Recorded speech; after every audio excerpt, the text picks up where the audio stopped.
Hey everyone, this is Adam Ellenboss from Nightlight Astrology. Today we are going to take a little bit more time to reflect on the upcoming solar eclipse in the sign of Libra. And we're going to do so by visiting one of my favorite passages ever written about the sign of Libra and its mythology. This is a passage from a book called The Astrology of Fate by Liz Green, and it comes from a section of the book called The Myths of the Zodiac. And in that section, there's kind of a subchapter or subsection devoted to Libra that's really beautiful. And so I'm going to read you that passage today. It's a couple of pages long. And then as I go, I'm going to pause and just offer some reflections on my own experience working with Libran planets. I have several I have 3 in my own chart, and also Libran planets and people with Libra stellium, sun, moon, rising over the years. What have I seen? What have I learned about this sign? And how can it help us prepare for this solar eclipse in the sign of Libra, which will greatly emphasize the mythology that is present in this sign, which Green talks about so nicely in her book. So that is our agenda for today. I think you'll really like this, and if nothing else, it will expose you to one of the great modern masters of astrology, Liz Green, and her work. If you've never read it before, I hope that you will be off to the races to read more, because her work is really awesome, and it's informed a lot of my own understanding. So anyway, that's our goal for today. Don't forget to like and subscribe, especially if you're new to the channel. I hope you're enjoying the content and that we've earned your subscription. It helps our channel grow. We appreciate it greatly.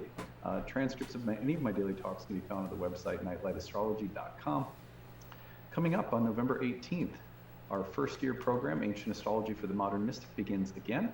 And you can join the newest cohort by going to the courses page, clicking on the first year course, scrolling down. You will learn about the different kinds of topics that we cover. It is a course in ancient Hellenistic or Greek astrology. It has a lot in common with ancient Indian astrology, and will teach you a lot about the kind of predictive and almost like I like to call it the karmic analytics.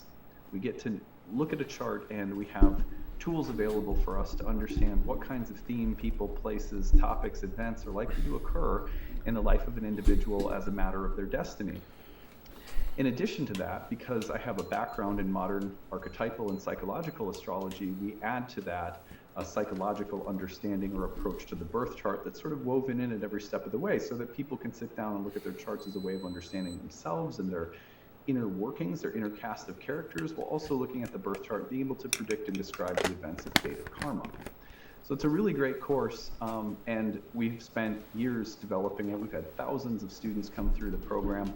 There's 30 classes on the year. They're all held via live webinar, but if you can't attend live, everything is recorded and kept on a class website. We have breakout study sessions and a tutoring staff that are there to help you both in a discussion forum and study groups outside of class. There's also 12 guest lectures that come outside, so a lot of material on the year. Tons of homework and bonus material that you can utilize. At the bottom of the page, you'll find enrollment options. The early bird payment saves you $500 off. There is a payment plan that you can use to spread the tuition out over 12 months. That is a great plan that a lot of people take advantage of. And then we also have need-based tuition, and lots of those spots still available. So if you would like to use the need-based tuition and get tuition in a lower sliding scale range that you can work with within your budget, we know that some people are going to spread themselves too thin at our price point, and yet they really want to study astrology. So if that's you and you need to work within a fixed income for one reason or another, maybe you're a single parent, or you're in between jobs, or you're on a really tight fixed budget, and you and your family, we get it. So if that's you and you could use a little bit of help, then we just ask that you apply now for the tuition assistance. And the earlier you do it, the better for us, because it takes a little bit of processing to get you in with a discounted rate. We have to kind of set up a separate way of doing it, so it takes a couple of days.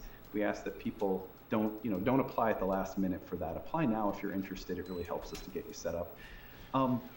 If you have any questions about anything, feel free to email us, info@nightlightastrology.com. We'd be glad to help you out. Can't wait to start a new year of study with a new group of people coming up soon here on November 18th. All right, well, let us refresh ourselves on the eclipse that we are looking at here. I'm going to put up the real-time clock. The eclipse comes through on Saturday. We've already taken a horoscope look through the 12 signs this month. We've talked about the eclipse from multiple different points of view over the past few months, even as early as this past summer. And here it is, Saturday, October 14th, our first of the big eclipses in Libra. We've got a combust Mercury that's in the process of transforming. It has mutual reception with Venus, who's in her fall. So there's one of the themes that we visited was that of disappointments. You know, when things don't work out exactly as you had planned, we have to trust that something deeper is at work, but it's not always easy to do so, especially if things feel sort of unfair. And we talked a lot about the issue of fairness and unfairness with Libra in yesterday's talk. So today we're going to look at this again, but we're going to look at it, we're going to look more deeply and broadly at the mythology of Libra as we prepare for this eclipse. And as I said, I'm going to actually be reading out of a text. I'll hold it up so you can see it. This is called The Astrology of Fate by Liz Green, and it is a text I love. There's a section called The Myths of the Zodiac, like a chapter, and then she goes through some of the mythology of all 12 signs. And I think she's just, she's got a knack for drawing out some of the really deep archetypal complexes within each sign. And I think that's going to help us as we prepare for this Libra eclipse. What the fuck? Sometimes, once in a while, you guys know I like to read things to you. It's like reading hour, story hour. It's about four pages. So it's reading hour. Get ready, get comfy. And I'm going to read to you what Liz Green has to say about Libra. And as I go, I may pause and offer some reflections of my own and then continue. Libra. His greatness weighed, his will is not his own, for he himself is subject to his birth. He may not, as unvalued persons do, carve for himself, for on his choice depends the safety and health of the whole state. That is from Shakespeare's Hamlet. Libra is the only sign of the zodiac which is represented by an inanimate object. This may sound insulting, but it suggests to me that as we arrive at the point of equilibrium, reflected in the autumnal equinox, we meet something which is very far removed from the instinctual kingdom. Libra has a highly confusing early mythology, and this is perhaps fitting because Traditional the faculties Egypt of judgment, stream. Yo, what's up, reflection, and broski? choice, which seem to be so basic a feature of the sign, are the fruit of conscious effort and not natural. The name Libra itself, which means the balance, does not seem to have occurred before the 2nd century BC. This has led some writers to believe that the sign did not even exist as a separate entity in early astrology. Instead, the scorpion was double the size of the present constellation and encompassed 2 distinct facets or aspects. The part of the heavens which is now called Libra was originally known as Chele, the scorpion's claws. This is very suggestive that the scales of balanced judgment should have developed from what was originally the gripping organ of the dark underworld creature, which has always represented the chthonic realm. It is as though our noble faculty of judgment emerged from something much older, more archaic and more primitive, and evolved over time into what we now understand as objective or impartial assessment. Although Libra the balance is almost new, however, images of judgment in myth are far older. The Egyptians used the scales as a symbol of the judgment of the souls of the dead by Osiris in the underworld, and the myth of this rite of passage is perhaps relevant to our understanding of Libra. It does seem that the Egyptians knew the balance, although the Babylonians did not, and the Chele was sometimes portrayed as a scaled beam. An even stranger image comes to us from Babylon. The claws of the scorpion are shown holding the lamp of illumination.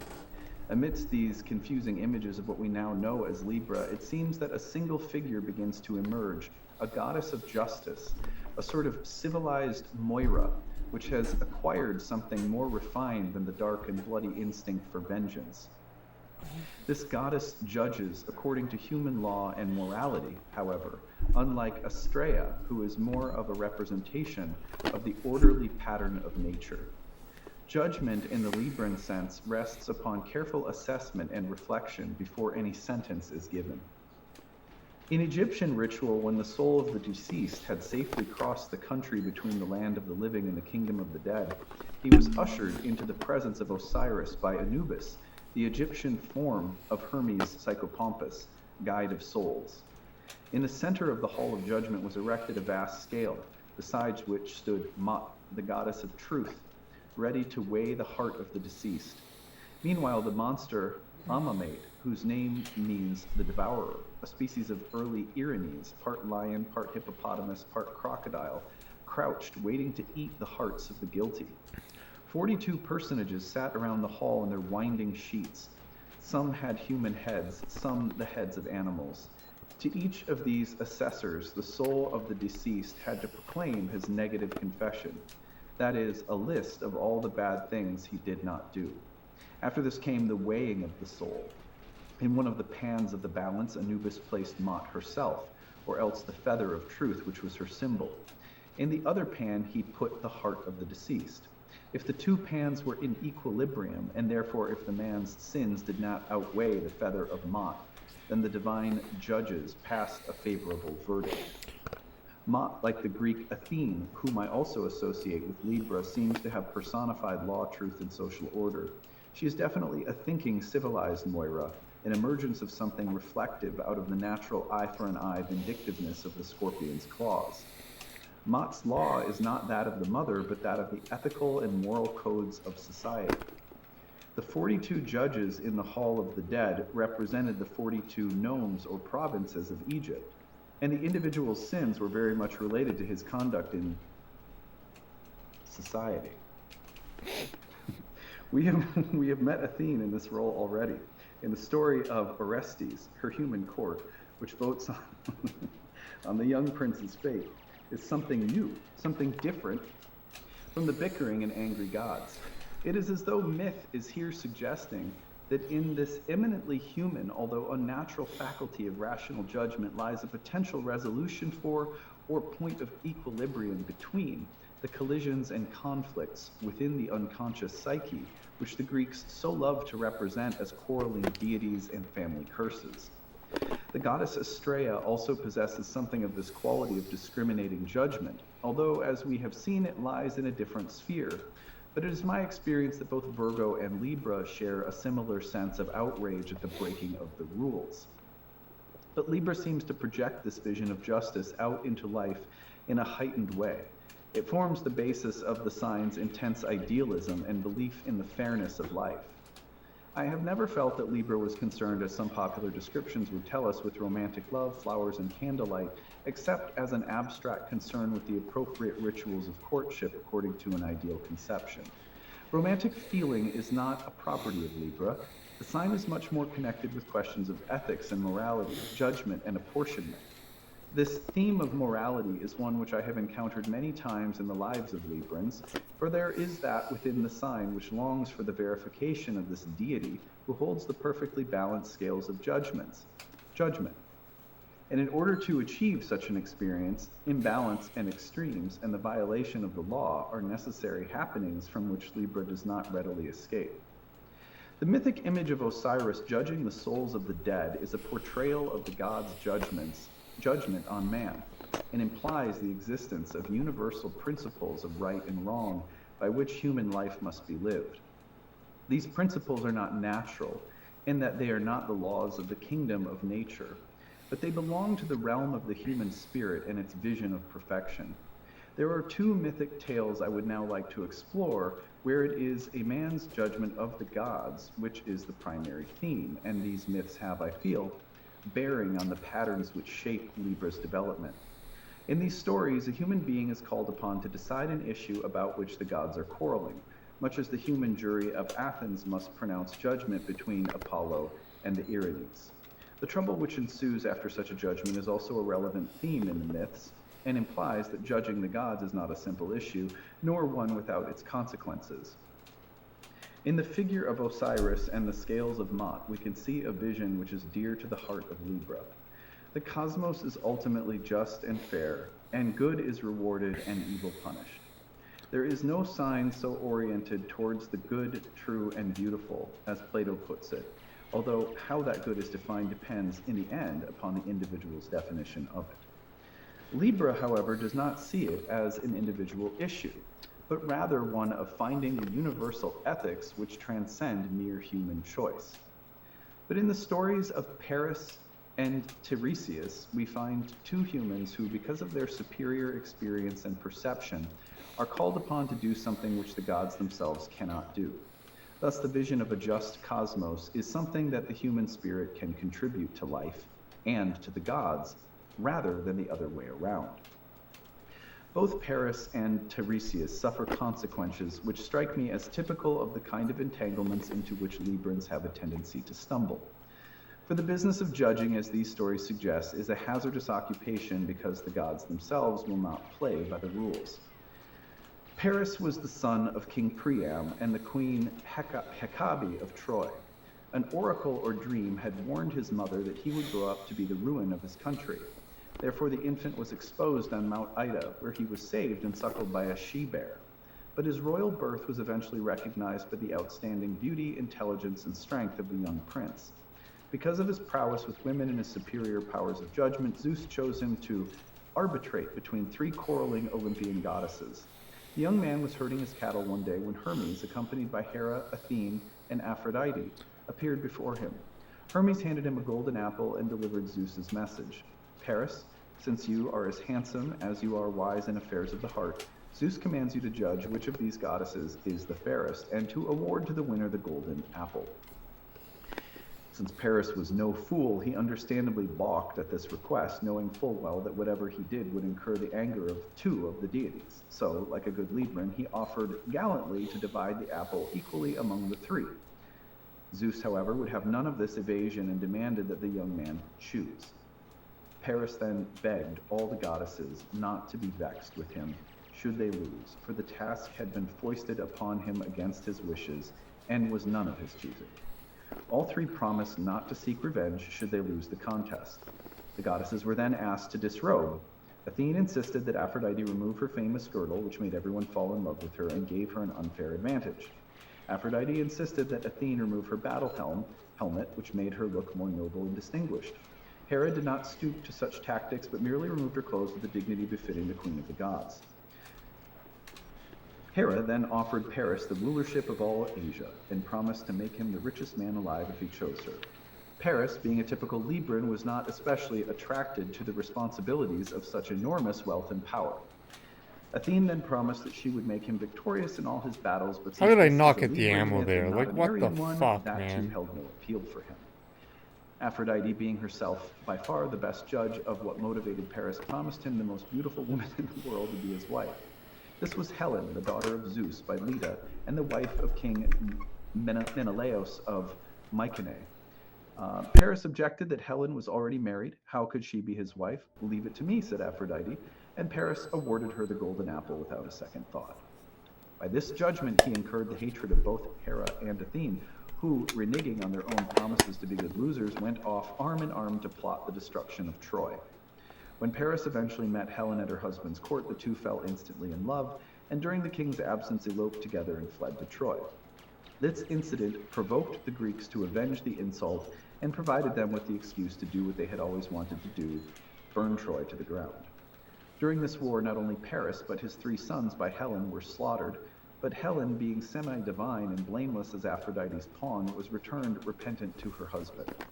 Thus Paris, one of the most Libran of mythic heroes, was confronted with the necessity of making a judgment, one of personal values and ethical choice, to which he responded in a characteristic way. That he came to a bad end does not imply that this is the concrete fate of Libra, although sometimes Libra's choices in love do lead to considerable confusion and difficulty.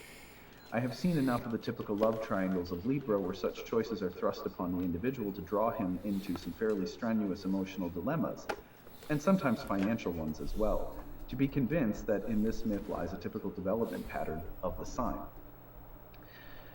Tiresias, on the other hand, is a rather different kind of character. When we meet him in the tale of Oedipus, he is a blind seer, renowned for his insight and judgment. It is he who warns Oedipus that the accused thing which has polluted Thebes is the king himself. The accursed thing which has polluted Thebes himself is the king himself.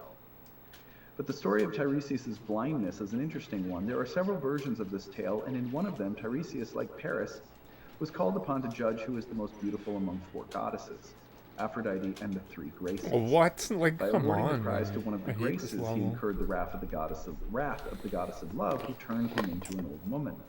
But the best-known version of the Tiresias myth begins when he was once wandering on Mount Kylene. There he saw two serpents in the act of coupling. When both attacked him, he struck them with his staff, killing the female. Immediately he was turned into a woman and spent several years as a celebrated harlot. 7 years later, he happened to see the same scene at the same spot, and this time regained his manhood by killing the male serpent. Because of his unusual experience of both sexes, Zeus then called upon him to decide a judgment between himself and Hera. These two had been quarreling, as was their wont, about Zeus's infidelities to his wife, and the god had defended himself by arguing that when he did share his wife's bed, she had the better time because women derived more pleasure from the sexual act. Hera denied this, insisting that the truth was to the contrary, for why else should her husband be so flagrantly promiscuous? Tiresias, summoned to settle the dispute, replied, "If the parts of love pleasure be counted as 10, thrice 3 go to women, 1 only to men."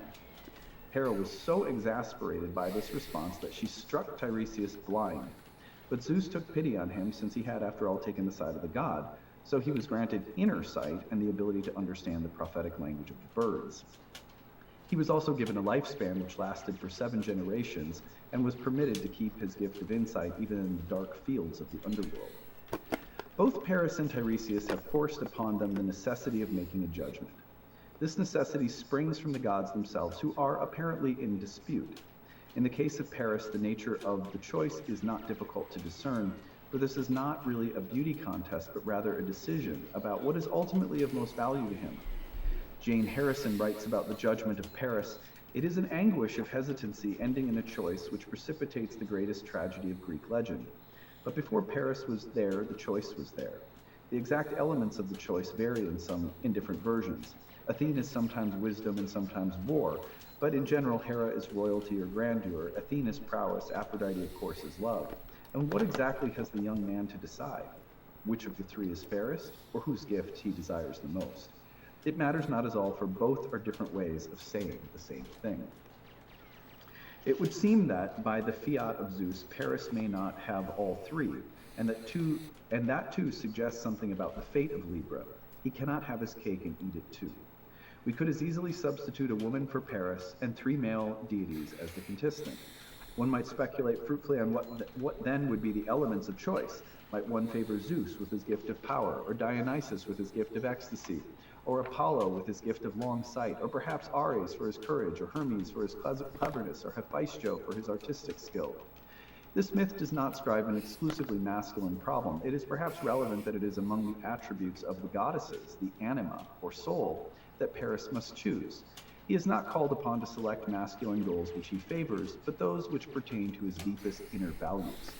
But the choosing of one thing over another, which life seems to force upon Libra, not only contradicts the sign's innate desire for having everything in proportion, rather than one thing at the expense of another.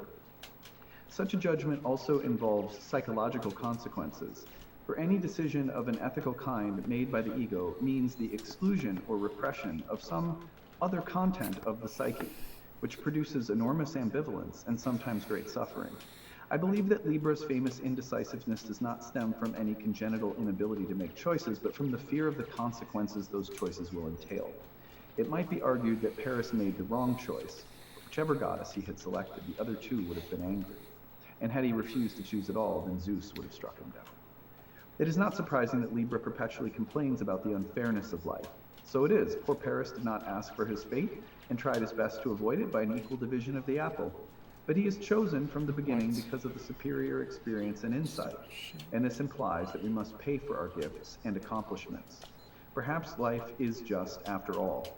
It would seem that the development of Libra encompasses a curious paradox, that the sign is in love with the orderly laws of life and places great faith in their fairness, yet is perpetually confronted by the disorderly and immoral aspects of life, which fragment and divide Libra's cherished unity.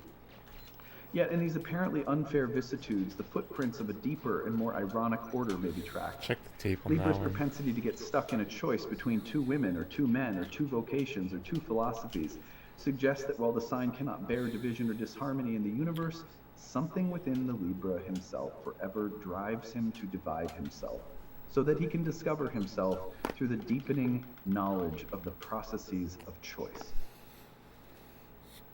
Tiresias came to a better end than Paris, although he too had to suffer for his judgment. But there are compensations. His story is a strange one. Its beginning, with the vision of the two serpents coupling, suggests a kind of archetypal perception of the origins of life. We met the Ouroboros, the serpent which devours, slays, and begets itself. In the sign of Cancer, and the Ouroboros in alchemy is often imaged as a pair of serpents or dragons forming the circle of unity. Tiresias has evidently spied upon a deep mystery, for these snakes are the world's serpent, male and female together. Thus they attack him, for he has no business seeing what he has seen. It is like the mythic attack of Artemis upon Actaeon, who accidentally stumbled upon her bathing. Nature is jealous of her secrets. Libra's cool intellect undoubtedly spies where it is not permitted to go, especially in the sphere of love, and love often turns and attacks the Libran for his disinterested judgment. In defense, Tiresias kills the female serpent, thus perhaps attempting to protect himself from the instinctual side of life. In doing so, he sacrifices his own manhood. That is perhaps an image of the price paid for this stage of the journey, for the distinctive repression of and distaste for the body and the fleshly odors of life, which is so characteristic of Libra, can result in a loss of self and a selling of the soul. But eventually, the future prophet experiences once again his vision of the origins of life, and on this second occasion defends himself against the overriding patriarchal principle, which has previously made him an enemy of his own sexuality. Thus he is restored to himself. This seesaw between male and female, spirit and body, seems typical of both the Libran man and the Libran woman. So too does the symbolic experience of the opposite sex, where one is estranged from one's own biology and is possessed by the transsexual unconscious. Libran men are traditionally known for their affinity with the feminine sphere of adornment, ornamentation, and beautification, while Libran women are known for their clear rational thinking and organizing capacities. This myth of Tiresias suggests that often the ambivalent sexuality of Libra has archetypal roots. It is as a result of the wisdom which Tiresias gained that he was honored by Zeus to solve the Olympian marital squabble. This is like the judgment of Paris. A mortal is asked to provide what the gods themselves do not possess, the capacity to reflect upon the opposites with unbiased judgment. Tiresias suffers for his judgment, but had he sided with Hera, no doubt Zeus would have punished him instead. Like Paris, and strangely like Job in the Old Testament, Tiresias was made to pay for his too great insight into the nature of the gods themselves. But the old prophet was given a gift in exchange, and the image of blindness in myth is often a portrayal of the eyes turned inward toward the self. Thus he can no longer be seduced by worldly beauty as Paris was. Wotan in Teutonic myth also offered up one of his eyes in exchange for knowledge. The prophet's long life and position of honor in the underworld suggest that something eternal remains beyond the mortal span of the wisdom for which he had to pay such a high price. I am inclined to feel that Paris is an image for the youthful Libran, Tiresias for the mature one. Somehow this issue of choice progresses from the necessity of deciding where one's values lie and the ensuing conflicts into glimpses of the deeper dilemmas where the gods themselves are revealed as double-faced and needing the help of man's consciousness. Through this insight, both man and gods are changed. This is the theme to which Jung addressed Answer to Job, and I believe it is one of the underlying themes in Libra's fate, not least of all the possible lessons inherent in the stories of Paris, Tiresias, and even Job is the realization that the gods may not be as just as man. If Libra can ultimately accept this, then his role as a bringer of civilization and reflection becomes a genuine one and dignifies the nobility of the human spirit.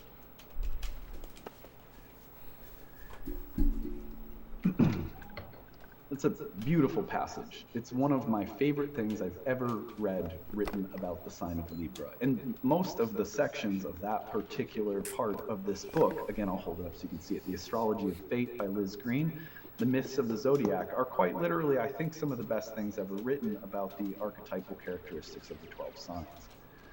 So if you haven't read that and you enjoyed that reading, check out the rest of that book because you'll probably really enjoy it. That being said, come on, man.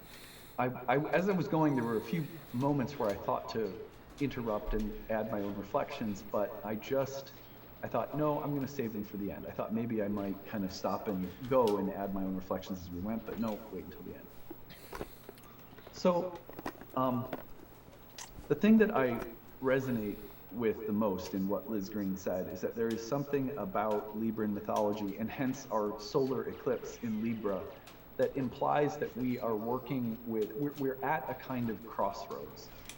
That crossroads may be in a very specific area of life, but probably we are faced with a choice, because that is the hallmark of Libra, are choices that we have to make about the direction that we're heading in.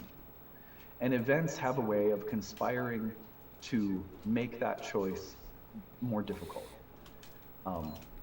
There will, of course, with the Aries eclipses, be times in which we just have to plow forward. You know, it's like, don't think, just act, just do, just be. And there's a time and season for that. But right now it's Libran season. It's Libra season.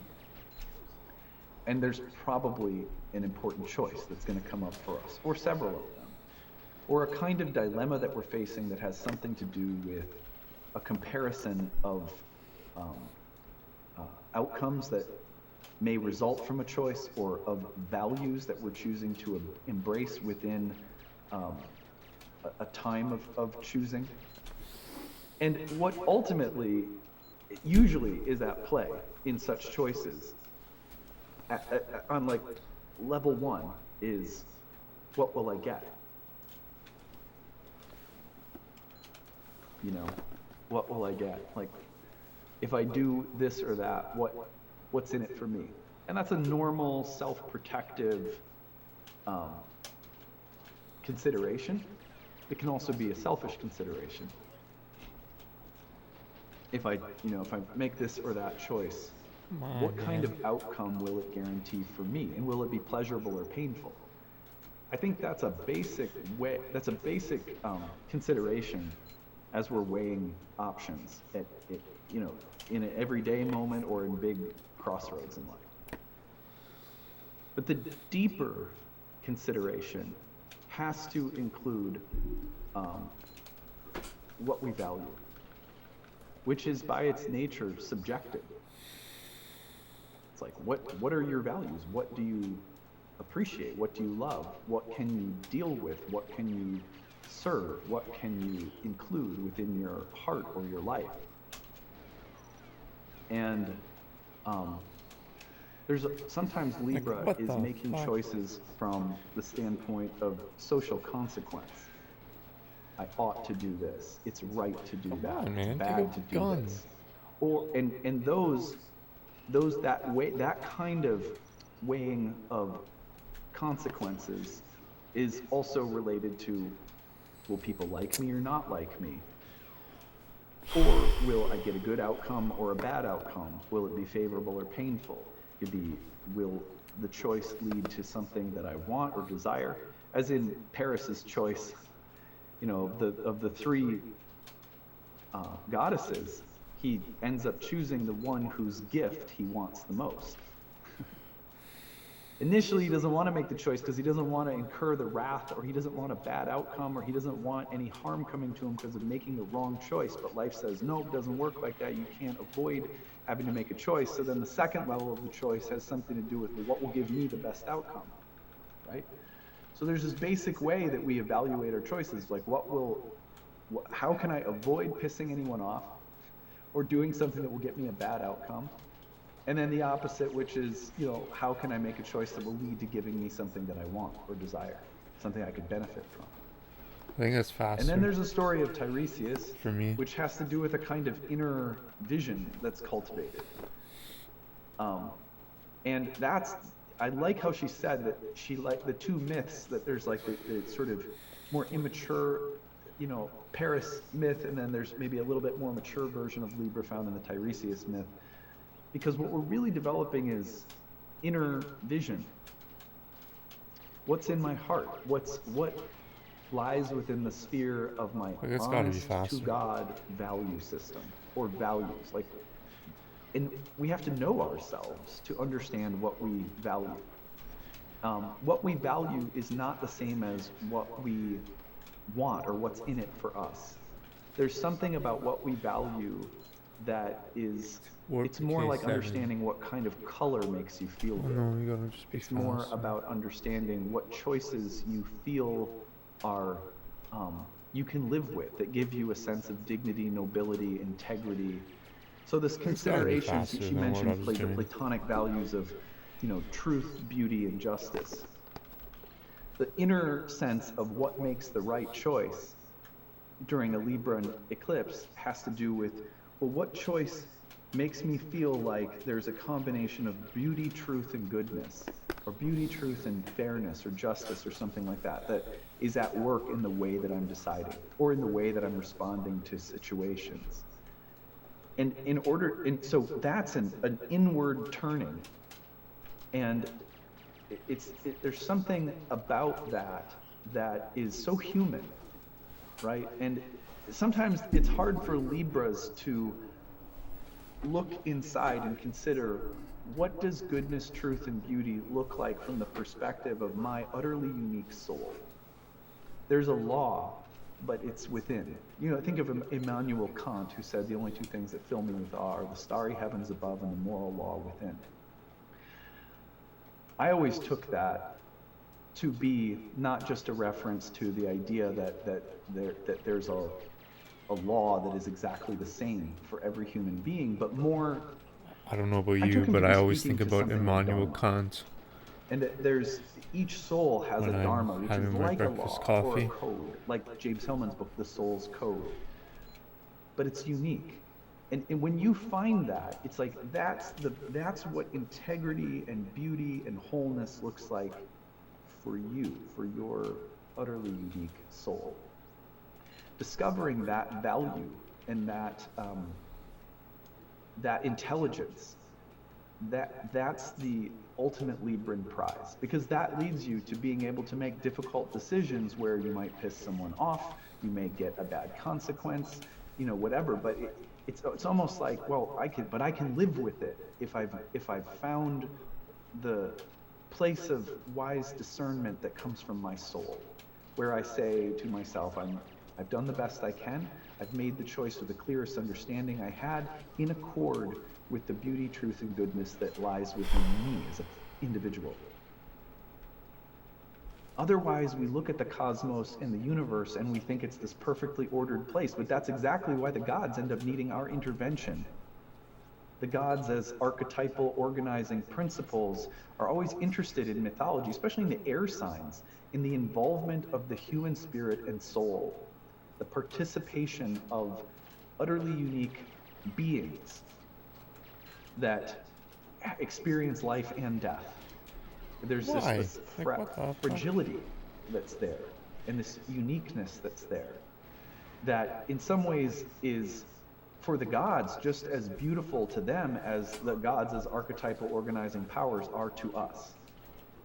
Well, how do we inhabit that soulfulness? Well, for air signs, sometimes it's hard, because the air sign, in a way, has access to that kind of archetypal mental domain, the mind of God, where there's triangles floating around and stuff like that. So Why? Like, it why? becomes a matter of, Do you, like, what? Check the tape on that for one. air signs, Libra and Aquarius in particular, it's like, can you be human? And I can you now make just a literally decision say, in this check moment the that's tape not every purely time is a based on, scam. like, well, I will I love it. get punished, That's or probably my favorite will I thing get about. rewarded, or will I Maybe get my something I want or controller don't just want, needs or new will people buttons. like me or not like me? But it's I might instead, just say it's check about, the what tape is every my run, to be soul's honest. code? And if I can come forth from that standpoint, somehow I'm actually serving as a mediator for the conflicting values of the archetypes themselves. And I become the mediator as an embodied soul. So the crossroads is a soulful one right now as we enter the underworld, and the consequences of a soul balanced against the goddess, right? That's a big deal. It's a big deal. The choices that we make right now are choices that have to do with heart and soul, not right and wrong in some sense, in some totally objective sense. They're about value, beauty, and goodness, not in some perfectly objective way where I've figured out the calculus of the universe, but have I figured out the calculus of my heart? What can I live with? Oh my god, man. Feel that is in alignment with me. What's fun is that the Aries eclipses will take us off, in a direction that will often sort of drag the Libra along, right? Kind of like in the Libra in us, it sort of says, Let's go. let's go. Let's just go in this direction and see Oh, what like happens. why? And then Like why? we experiment, we I explore, gotta we wait an extra blaze like a new half trail, we second there. pioneer, we take Maybe an extra risks, we third of a assert second. ourselves. And sometimes we I got do you. that only to discover that it was haphazard, Especially on a run like foolish, that. out of touch with, and not in alignment. And then the Libran calibration happens, and those choices, those independent flurries of activity, help us to refine and understand our soul's code. And the Libran intelligence Like that that. guides our soul emerges more deeply Like refined. why? But on the other hand, So dumb, sometimes, dudes. you know, like right now, we're at a Libran eclipse season. We might be leading a little bit more from the Libran side of things. I've been here before. What kinds of choices have I made in the past? Were they good ones for me? I'm being offered the chance to maybe make a new decision that's in more deep alignment Okay, no with dope. my Thank soul. God. I'm being asked to judge in a beauty competition between the archetypes within me. 10 bullets didn't even work.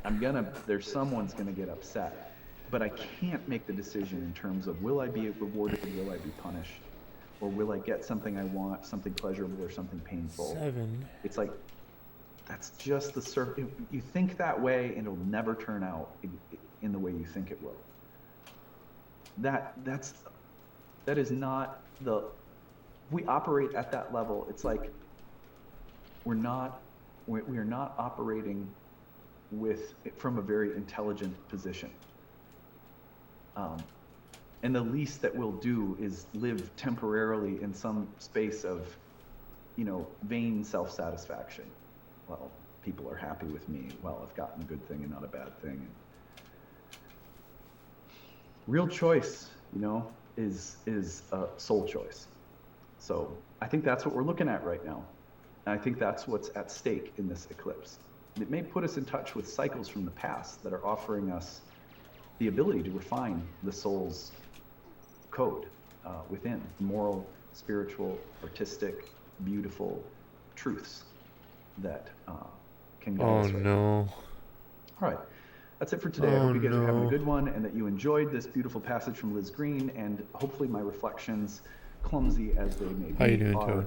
helpful and add Sad something day, to your man. understanding It's just as so well. sad, bro. That's it for now. We'll see you again soon. Bye, everyone. Oh my gosh.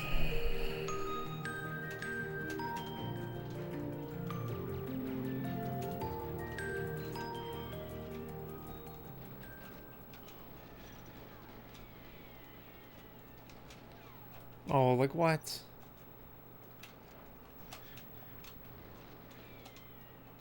It's bullshit.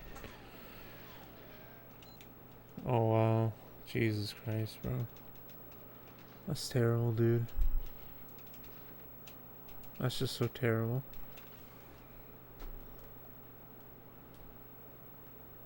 It's just so insane. There really is really is an evil in this world, isn't there? There really is an evil in this world.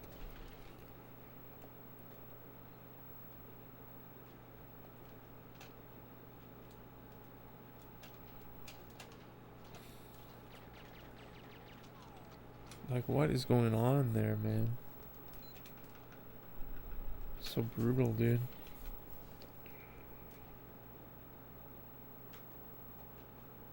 Oh, I know what we're gonna watch. We're probably gonna watch Strain Hunters.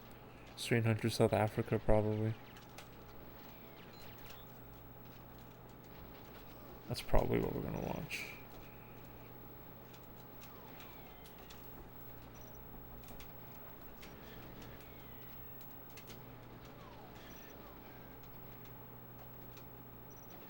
Why? It's such a scam. Such a fucking scam, bro. Check the tape. Check the tape.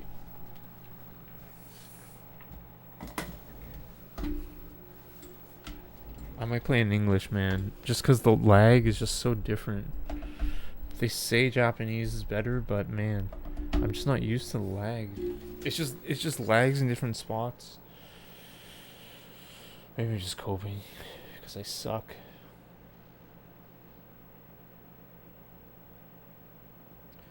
New clothes. I'm good, man. I'm good. Just cleaned up my... Dude, we got the input. Dude, I'm actually really hyped, man. We got the input display. Check it out, man. See a little controller down there? Woo! Woo! Yeah! Yeah! Yeah! I'm really hyped on that. So literally, I'm just gonna offline watch runs. And just watch when to push the buttons. And then look at my runs. And see when I'm not pushing those buttons. It's gonna be insane, man. I think it's gonna help me like a lot. Even when I don't understand why, if I just do it. You know what I mean? Especially with facility. Especially this guard. So the main crux, dude. The main crux of me in this level is I'm too slow for open door. And why am I too slow for open door? Because I'm terrible at this guard. Because look at my inputs. Look at my inputs.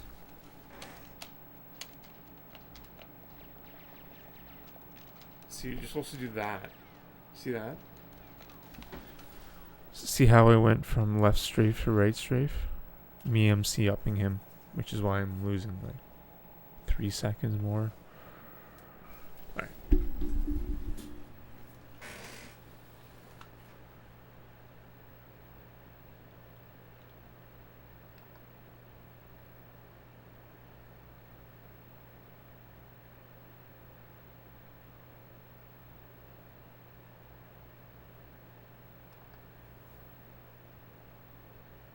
This eclipse season is already heating up, and this annular solar eclipse in the sign of Libra is about to take things to the next level. This eclipse is not going to take it easy on us. In square with Pluto, the eclipse might be a catalyst for psychological crisis that leads us down a path toward a deep transformation, both internally and externally. There's a sense that something is unfair around the time of the eclipse, and that the playing field is somehow uneven. People are about to become very passionate about seeking justice and restoring balance. As a South Node eclipse, this period is all about surrender. It's time to let go of something that has been throwing us off. The joystick is long past its expiration. It went from a 10 out of 10 to a 5.5 out of 10. Brand new that's much more fair and beneficial for everyone involved, for all concerned. In this video, I'm going to be covering everything you need to know to navigate the annular solar eclipse in Libra on October 14th, and all of the major eclipse activations that are going to be coming up in the next 2 weeks ahead during the entire waxing phase of the lunar cycle from October 14th all the way through until the 27th. But before we get into that, for those of you who are new to my channel, hello, my name is Heather Eland. I'm a professional astrologer and I teach astrology. I release new astrology forecasts or tutorials every single Saturday at 9 a.m. Mountain Daylight Time, so make sure you hit that subscribe button so you never miss an important astrology update. And because I want you to get the most out of my free content and my free forecast here on YouTube, I'm going to take about 60 seconds to walk you through what to expect in today's video and how to use this information in the best possible way. And so in my forecast, I always begin with a 10 to 15 minute general overview of the energy for the next 2 weeks ahead. Please don't skip this because this provides important context for what we're going to be discussing when we get into the forecast for all 12 signs. Speaking of which, when we do get into the forecast for all 12 signs, make sure you listen for your rising sign, your sun sign, and your moon sign to get a more holistic overview of the energy for the next 2 weeks ahead. Your rising sign will be the most predominant energy, your sun sign will be secondary, and your moon sign that is painful and psychologically damaging just to keep the peace, and if so, why? Let it and the moon energy is going to be. This is a huge general energy of the Libra eclipse, you guys. This is a huge eclipse. This is an annular solar eclipse. It's visible across the entire United States and parts of Mexico, Central America, South America, and we'll talk about what that means, but those are going to be the hot spots where this eclipse energy is going to be the most active. And as I mentioned at the start of this video, this is a south node activation. So this is an eclipse where the sun and the moon are in a conjunction with the karmic south node. The south node is all about surrender. It's all about endings. It's all about situations and cycles that are far past their expiration date that we're moving on from. And so this is going to be a time to ask ourselves, where have we been avoiding letting go of something just to maintain equilibrium in our relationships and our connections with others? Are we staying the course with something that is painful and psychologically damaging just to keep the peace? And if so, why? It's time to do the dirty work, you guys. It's time to have that uncomfortable conversation and to let it go. In fact, we'll probably be forced to, because with South Node eclipses, things that are unexpected come up that we have no control over, and we know we have no control over it. It's when we have to let fate step in and guide us and take us for a little bit of a ride. And in this particular circumstance, because it's a new moon energy, because it's a cosmic reset already, and because it's with the South Node, the ride we're going to be taken on is one of purging, surrendering, moving on from something that we do not need. And it's something with that Pluto energy that is so toxic to us, psychologically, emotionally, even physically. But we don't want to let go of it because we have some sort of psychological internal attachment to this situation, to the relationship. In Libra, it could be a relationship, to whatever the thing is in your life that you know you're holding on to, that you know is not good for you anymore. And we'll talk about more specifically the themes around this when we get into that forecast for all 12 facility signs. double But agent. basically, if we don't actively engage with what we're being asked to let go of very clearly through messages, through events, through circumstances, through dreams, through whatever, the universe is about to give us a very uncomfortable wake-up call in the form of a situation that could force us to burn it all to the ground. And so you don't want to be put in that situation. You want to be working with the energy, with the karmic cycles, with this eclipse, instead of working against it, because it is an intense eclipse energy, you guys. If you're struggling against it, it's only going to make it that much worse. And I'm not saying that this is going to be a terrible situation for everyone. It's going to impact us all a little bit differently. Some people will have a lot of intensity. Some people will have just a little bit going on. Some people will just be sitting back enjoying it while everyone around them is in chaos. And maybe those are the people that will be the helpers. Hopefully you guys will help your friends and family who are dealing with some turmoil there.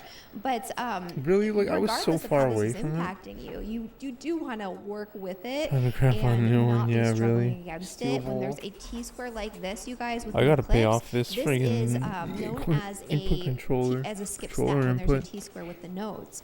And so Pluto's square to the nodes Should I just go insane on Super Mario 64? Should I do that? Represents a blockage Should I do that from to our it? past, some unfinished business that prevents Toad, have us you from shown you moving this? forward wholeheartedly into our future evolution.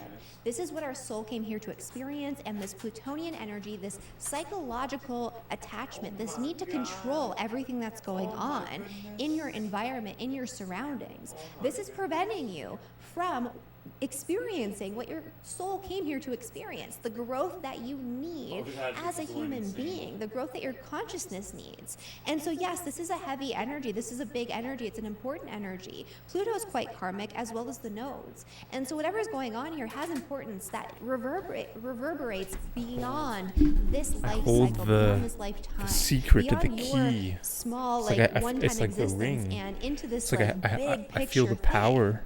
And so with Pluto's involvement, this collective skipped step shows What do you mean, us man? Should I our just deeply rooted fears, past try to traumas, and most win importantly, the our hearts psychological attachments to and the way we minds think of things should pan out. And this is Mario stunting our Street growth. viewers? So we want to pay attention to the messages, to the universal energies. Interesting, because I didn't things that are really coming up for own us Mario 64 that growing show up. I us played it a how lot. things really I've should seen pan the out, world because it's not lately, what yeah. we think it is. It's never going to be what we think it needs to be in order to I mean, get I to got that the end goal controller or that input, dude. Listen, it's destination. like I'm There's sitting on everything to often just other become a plans, Mario other superstar. energies, other You know what I mean? astrology All I'm missing is a influences skill. at hand that will take us in a different direction, but ultimately But I it mean, leads to the same place, hopefully. Like Hustle, You know, dude, the I place love that we're Hustley. meant Hustley to is be sick, man. headed into, Hustley, the place he that we're meant to tries go. all the And so this all energy the is hardest all about surrender. not And hardest don't strats, set but like intentions on this admit new he's- moon. This is not an intention-setting energy. Any eclipse energy could be the is next not hustling for that. man. It's more about awareness. Make anyone Bringing insane. awareness to what's going on, observing what's coming up for you, and then acting accordingly, or at least allowing things to happen as they are meant to be, because we don't have as much control as we want to, and especially this is with this fast. Pluto energy, we are going to really And then want to Mario control 64 what's forever. going on, and we simply No. can't. So it's more about responding to what's happening and allowing things to unfold, and then going in and doing what we need to do, as opposed to trying to force our way. It's just not going to work, and you're going to know that you're not going to be able to do that. I didn't see my in addition ammo. to that, this eclipse is also conjunct Mercury in Libra. Damn it. And so this means Mercury is combust, you guys, at the time of the eclipse. And I so Mercury, didn't when it's look at it. combust, Whatever, brings no this dope. tendency to allow our minds to run wild. We're going to be It's not thinking gonna and rethinking and It's okay, I'm figuring it out, I'm figuring it out. overanalyzing situations to the point of creating That's okay. anxiety.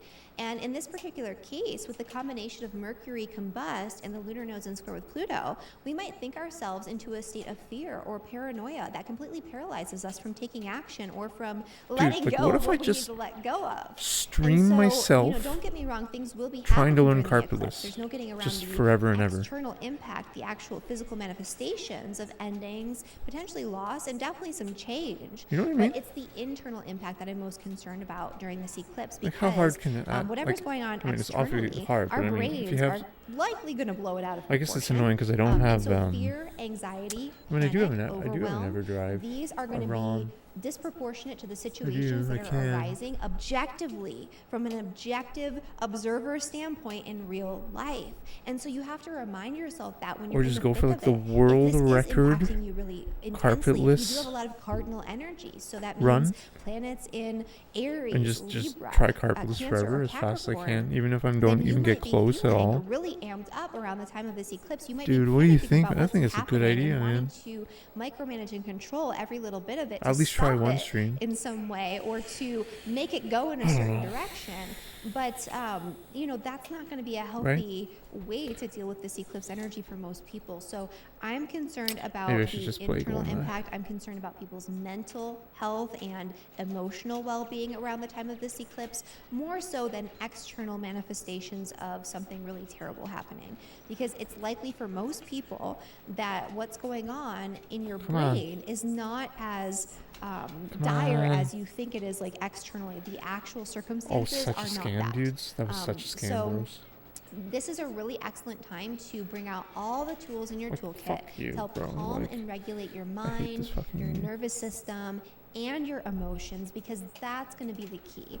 Keep yourself We're close, though. calm. We're really Give close. yourself extra time. Cancel any unnecessary appointments within 5 days before and after the eclipse if you can.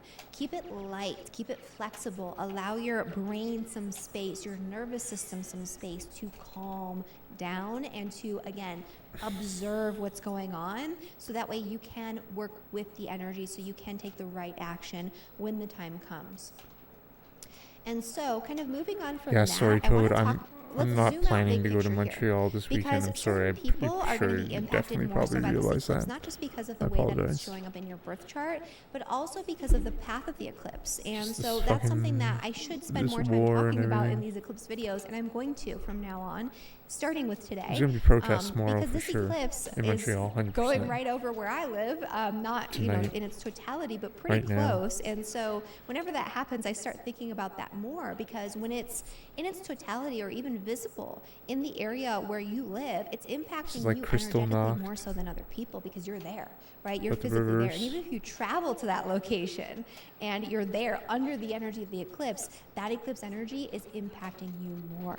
And so the path of this eclipse is actually going to be, as you can see here, shooting wonder if straight Outkast is across gonna the release United this song States and called- moving through Mexico and Central No, I'm not America gonna and say it. South America. It's just so If you tragic. live along this eclipse path, you will be more personally affected by the eclipse. And just to give credit for this image, this is from timeanddate.com. This is not my image. I don't know how to make this. That's probably But the most beyond that, dystopian things are thing gonna ever. be heating up in these areas. So not just Fucking it's not Outcast just the song. people that live in these areas that'll Bombs be most over impacted. Baghdad. It's It's the just too areas much, man. themselves. And It's so just too across much. the wider world stage, across the collective, now and throughout the next few Children years, singing as it. the eclipse point, this energy here at 21 degrees and also Got 24 children degrees, singing because that's Bombs where over the nodes Baghdad. are in the sign of Libra, when this is activated and stimulated by major planetary events, You have a not just in the next black man couple of weeks, singing which we'll talk about what those look like in Bombs just a over second, Baghdad.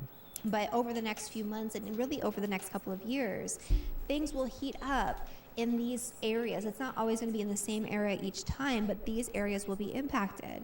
And so this means United States, Mexico, Central America, South America, all of these countries are going to potentially have some major changes in store, major changes ahead. And with that Plutonian energy, it's kind of interesting to think about because we're still in that orb of the United States Pluto return. And so something big is likely to manifest as a result of this. And just remember that we also have another eclipse cutting across the United States in the opposite direction on April 8th of 2024. And so that is what this looks like. So it's literally, look at this. It goes this way, and then it goes that way. It's almost like cutting the United States into these segments. It's not really 4 equal segments because of the way that it's going through. So it's almost like there's like a middle section. But, it splits the United States in 4 quadrants. And this one that's happening right now, actually, the one that is happening on, let's go back to that one. Nope. There it is. This actually is reminiscent of the eclipse path of the Great American Eclipse that happened in August of 2017. Why? And so things that are still unfolding in these regions after that eclipse could heat up a little bit more so. So it's just something to kind of think about and to just be aware of, that the United States is being hit really hard by these eclipses, and in the wider world stage, in the grand scheme of things, there could come be on, some dude. turbulence, some turmoil, some difficulty. It's And so I mean, that's fucking not dumb. something that should be unexpected, regardless of whether or not you understand these so- eclipses. So It's so I just wanted to bring that into the mix as well. hair But let's precise. kind of talk about the eclipse crazy. activations, because over the next couple of weeks, after this eclipse comes exact, and even before. I would've passed So away we with actually mine. just had Sorry, Mars that probably in was Libra really conjunct loud. the South Node.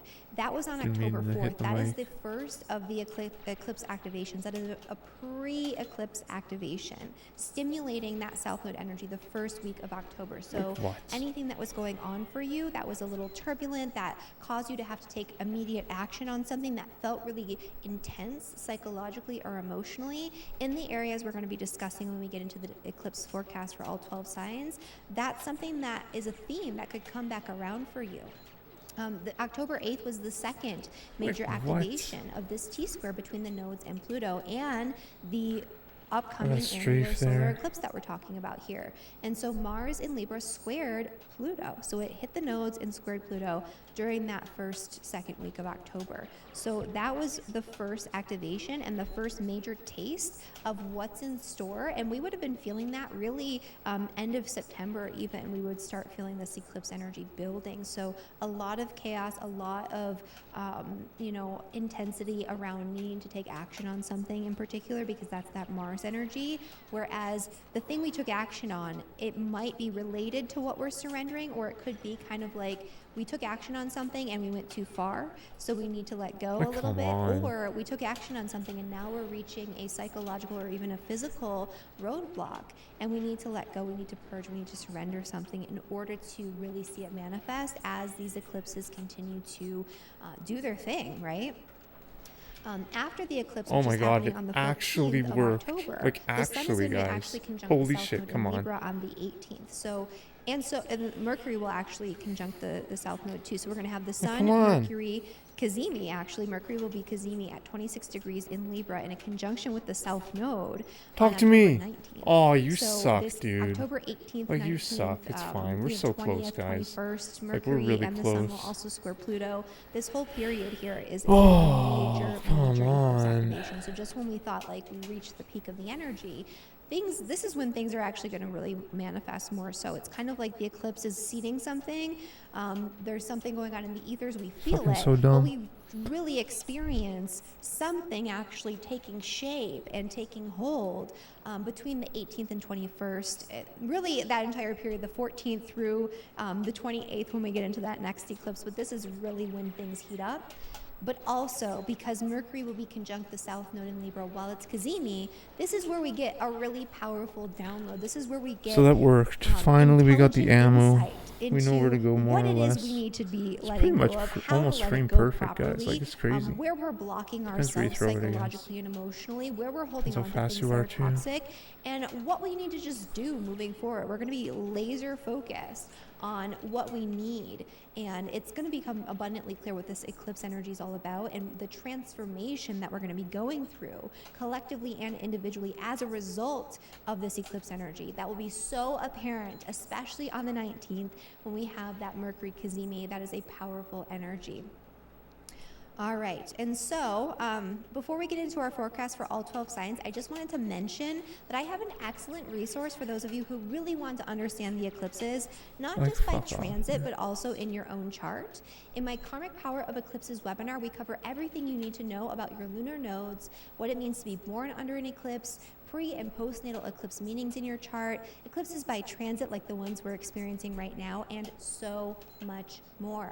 In honor of the eclipse season, I'm offering this previously recorded webinar for 30% off using coupon code October 2023 Eclipse. I'll put that down below near the link at checkout. And so you can learn more about this webinar and how you can benefit from understanding the eclipses way better this eclipse season down in the description below at that link. And the coupon code is down there as well for those of you who want to enroll.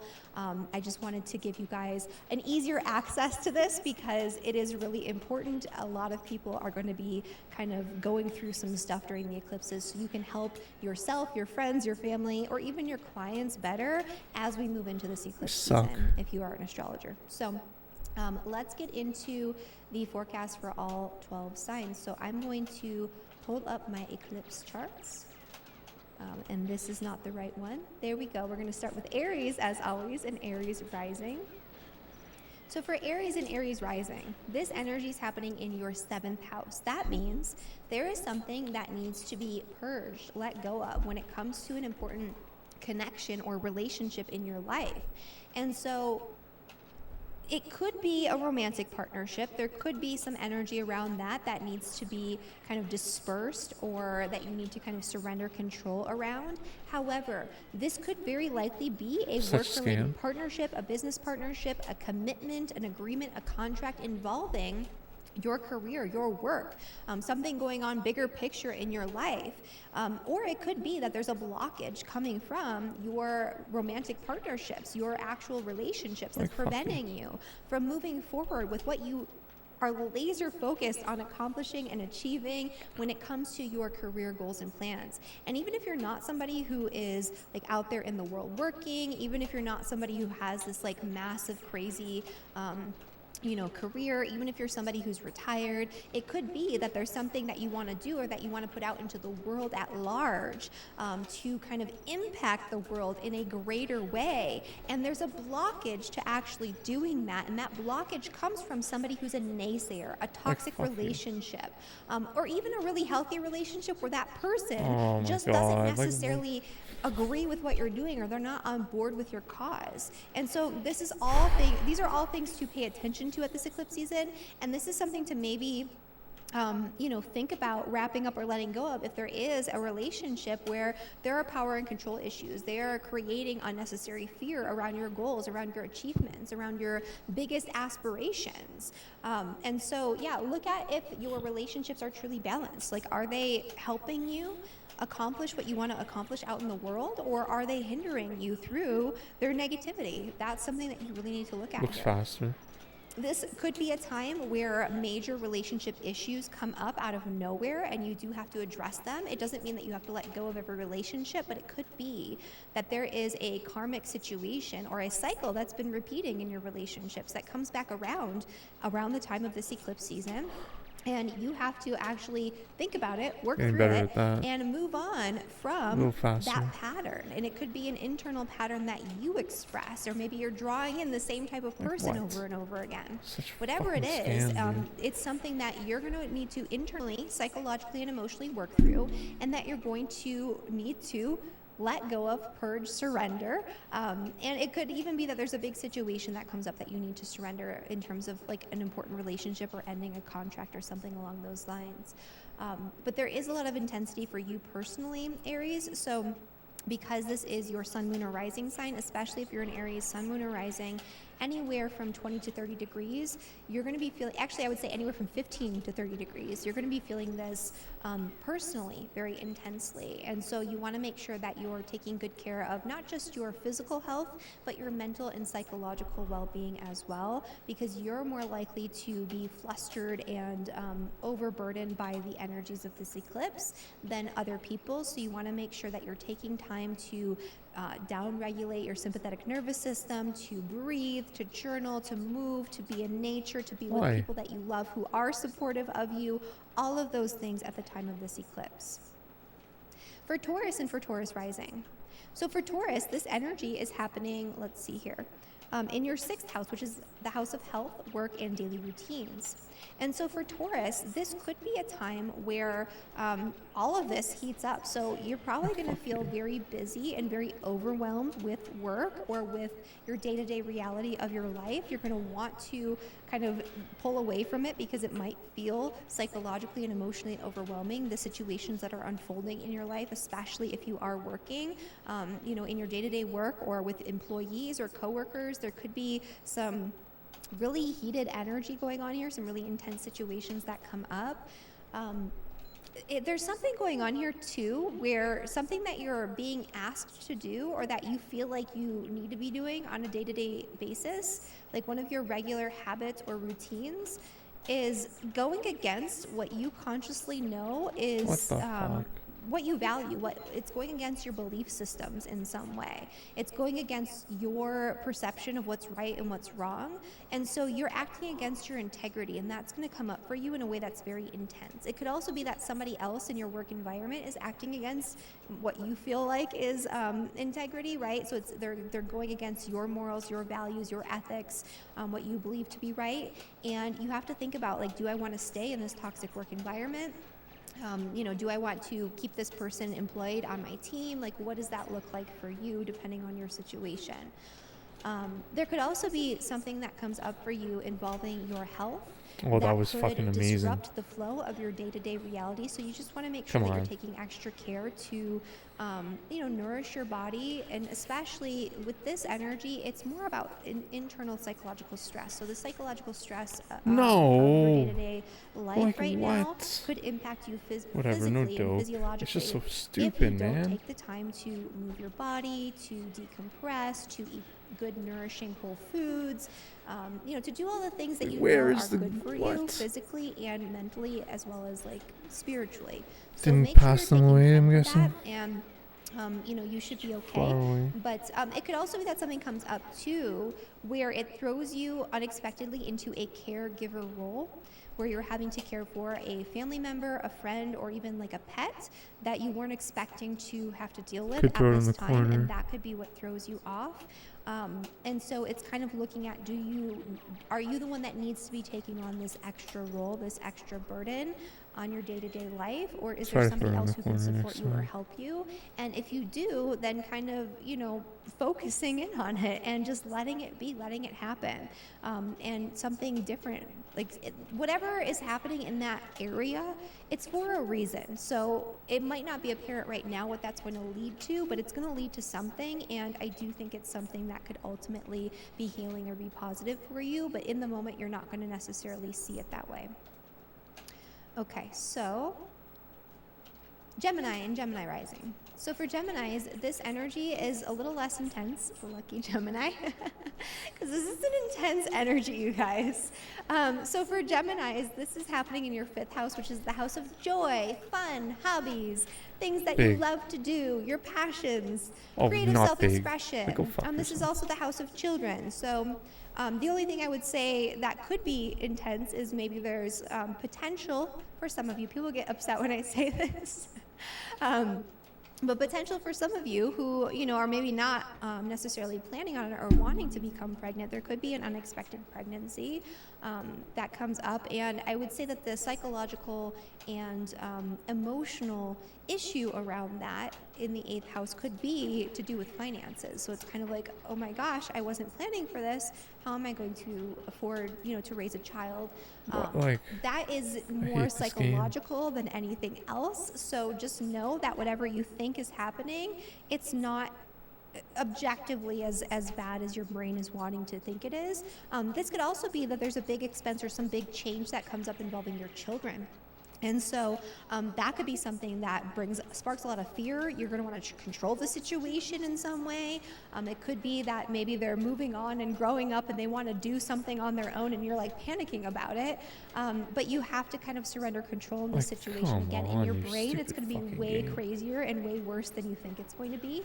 It could also be that there's something that your children need or want or that you want to do for them that is causing a lot of stress because, again, it's like financially not viable for you right now or you don't feel it is. But again, your brain is making it much more intense than it actually is or needs to be if that is the situation for most people.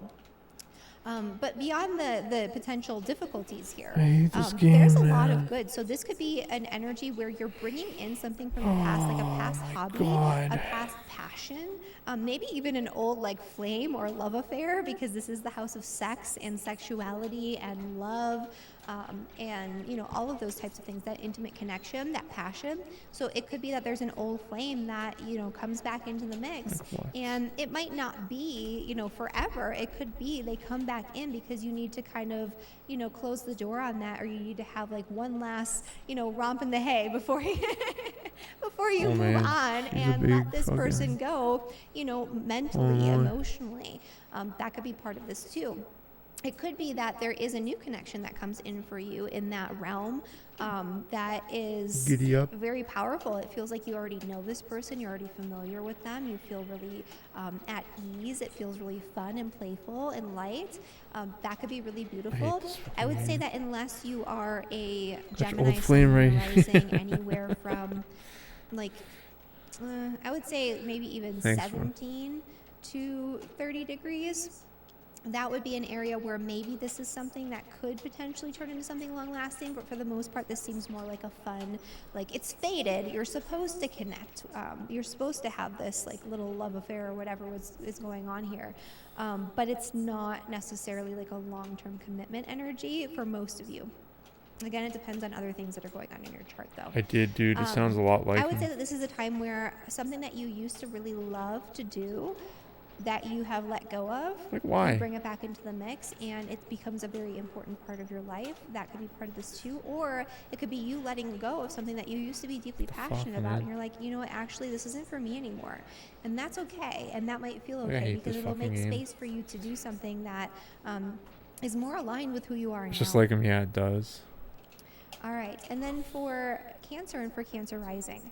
So for Cancer, this new moon is happening in your 4th house, which is the house of home, family, property, real estate. It is your roots. It's what's going on behind the scenes, behind closed doors. Whatever is going on for you right now, it's not so public. It's not so out there. There's a change going on here. There's something that you need to purge, let go of, move on from, especially a psychological or emotional attachment or some sort of fear or the need to control something involving your family, involving your home, involving your property. I can't believe I missed that one. Like what? Like your real estate, involving something that's going on behind the scenes, behind closed doors in that realm or that area. There could be an issue coming up here where maybe there's something that you wanted to do involving purchasing a home or moving, that all of a sudden you realize like this is a bad situation. Like I shouldn't have gotten myself into this contract. I need to get out of this. or, you know, I shouldn't have put down a deposit on this place. How do I fix this, right? And that could be something that comes up for some of you Let's guys go. as well. This is the one. For others, it This could is be that you actually just really need to move, and all of a sudden it becomes No! very apparent, and the situation unfolds where why? you're finally able to make that move to get into that new This level location, that new sucks, dude. situation. Maybe I should just shoot that But guard, it comes up in a honestly. way that's very intense. You're not really This is in just so control of fucking what's dumb. going on here. And if I even KF7 though on that it's maybe guard? what you wanted or what you 3 need bullets. right now, it's like the intensity of having to do Then this all reload at and then once, or the start shooting. intensity or the weirdness around the way that it comes up It's not a can bad be idea. emotionally or psychologically, I would say, trying. That could be part of it too, but it doesn't necessarily mean that this is a bad thing, that you're moving or relocating or something like that. And for those who want to relocate, it could just come up real fast, and it's like, oh gosh, this is a whirlwind. There could be issues pertaining to family relationships that come up right now, like old issues that resurface that finally you have to surrender and let go of. Or some of you, unfortunately, might even be cutting people out of your life, like family members and things like that. You know, just know that that's the season that it's in, and that's what needs to happen right now. It might not be forever, but, you know, it is something that is a potential for some of you. Again, that doesn't mean all of you. It just means certain situations, and if it's you, you probably already know it's you because it's been ongoing and it's been coming up for you already.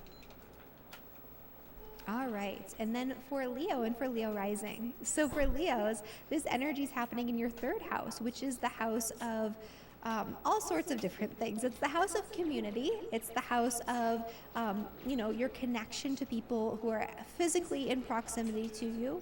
It's the house of kind of early education, basic skill sets, certifications, knowledge, information, the way that you gather knowledge and information, reading, writing, those types of things, sharing of information through those formats as well. So there's something that could be coming up for you. I would say that there could be an intense message or communication that comes through, maybe an email, a letter, a phone call. Those are all like third house things, especially with Mercury being involved in your third house.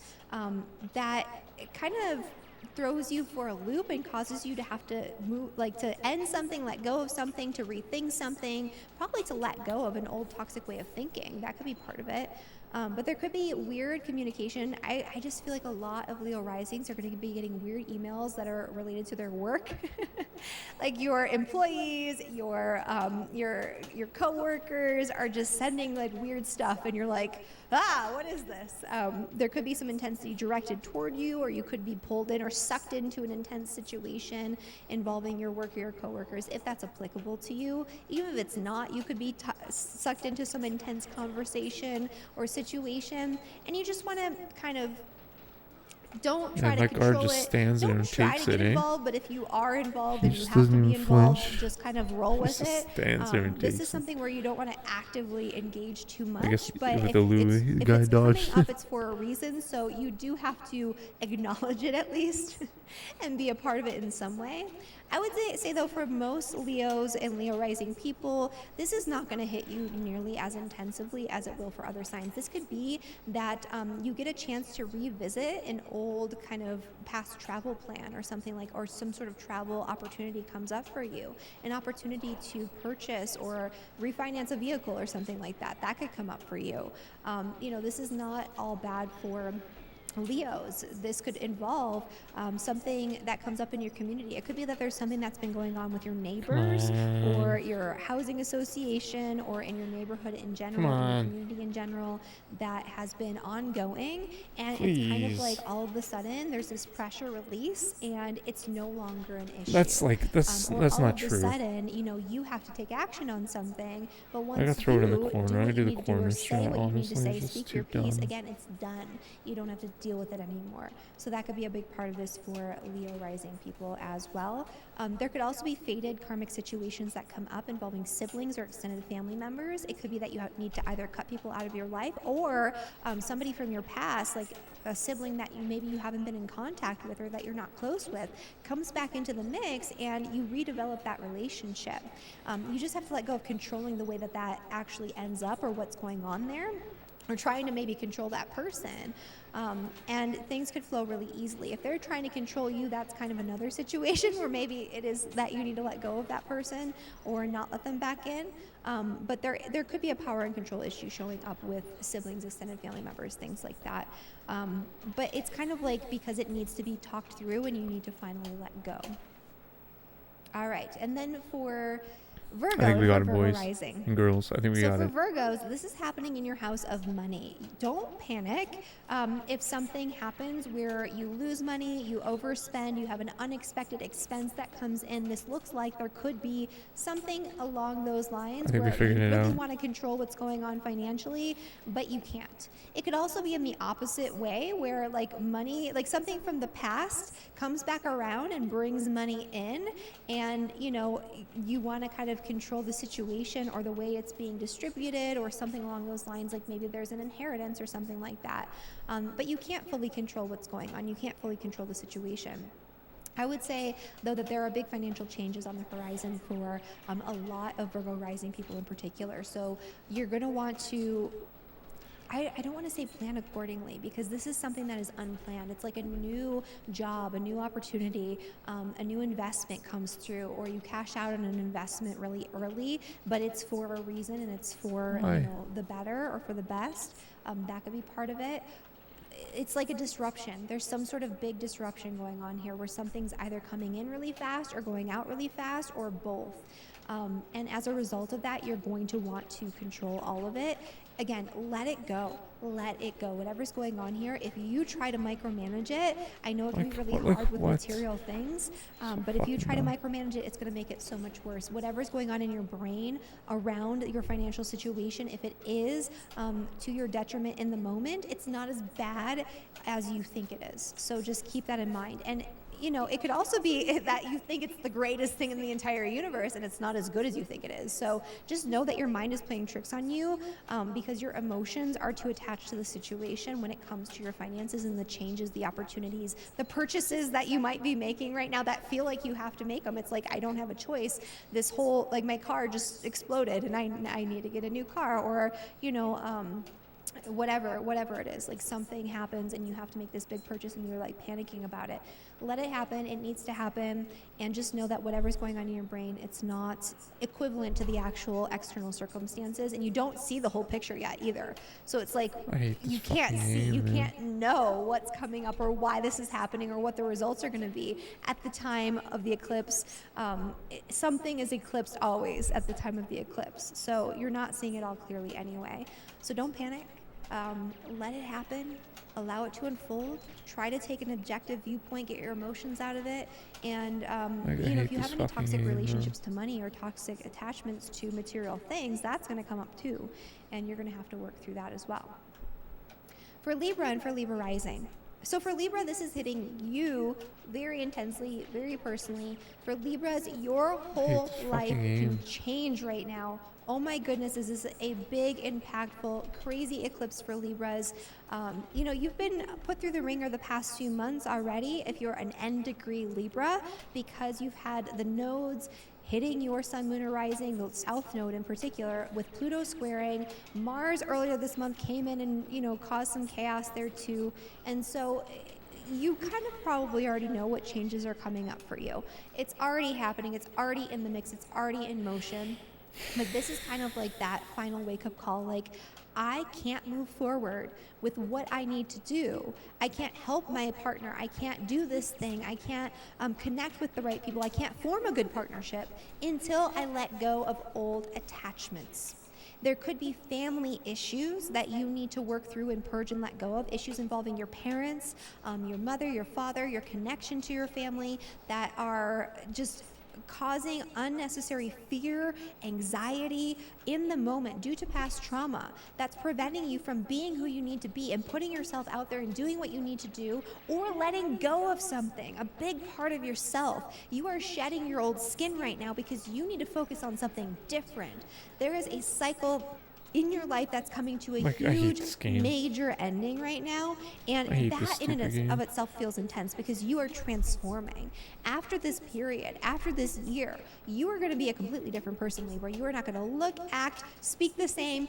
People are not going to view you the same. Your relationships are going to be dramatically altered, and that's going to be for the better. But going through that in the moment is never comfortable, right? You have to do a lot of soul searching. You have to be very self-aware. You have to be very aware of who you're connecting with and what you're putting out there.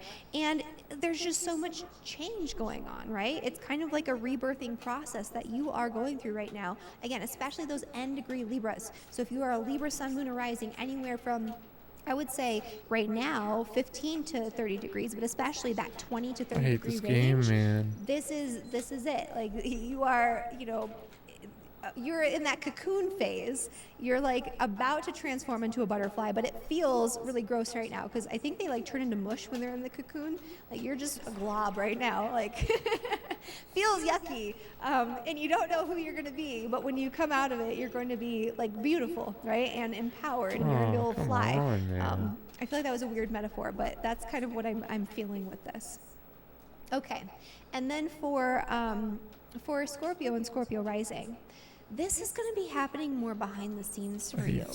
There's something going on behind the scenes, behind closed doors, a major karmic reset where you just need to rest. You need to pull yourself out of it. Like, this is not a time to be out there in the world doing.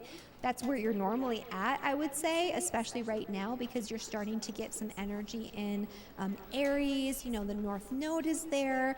We just had some activations there with that super moon. So it's kind of like there was a lot going on externally. Now is the time to pull inward. It's like, okay, all of this just happened. All of these new developments are starting. What do I need to let go of in all areas of life to promote my health, to promote the type of lifestyle on a day-to-day basis that I want to choose to live? What do I need to do and surrender and let go of that's been behind the scenes, hidden away, that's been toxic? What do I need to do, right? How do I let go and end things in order to move forward? This is a really great time to sit in contemplation. Do not try to be too active around the time of this eclipse for all Scorpios, especially Scorpio risings. This is going to be where you're going to get a lot of deep spiritual messages. You're going to be doing a lot of deep inner work messages. You're going to have the wildest dreams. Oh my gosh.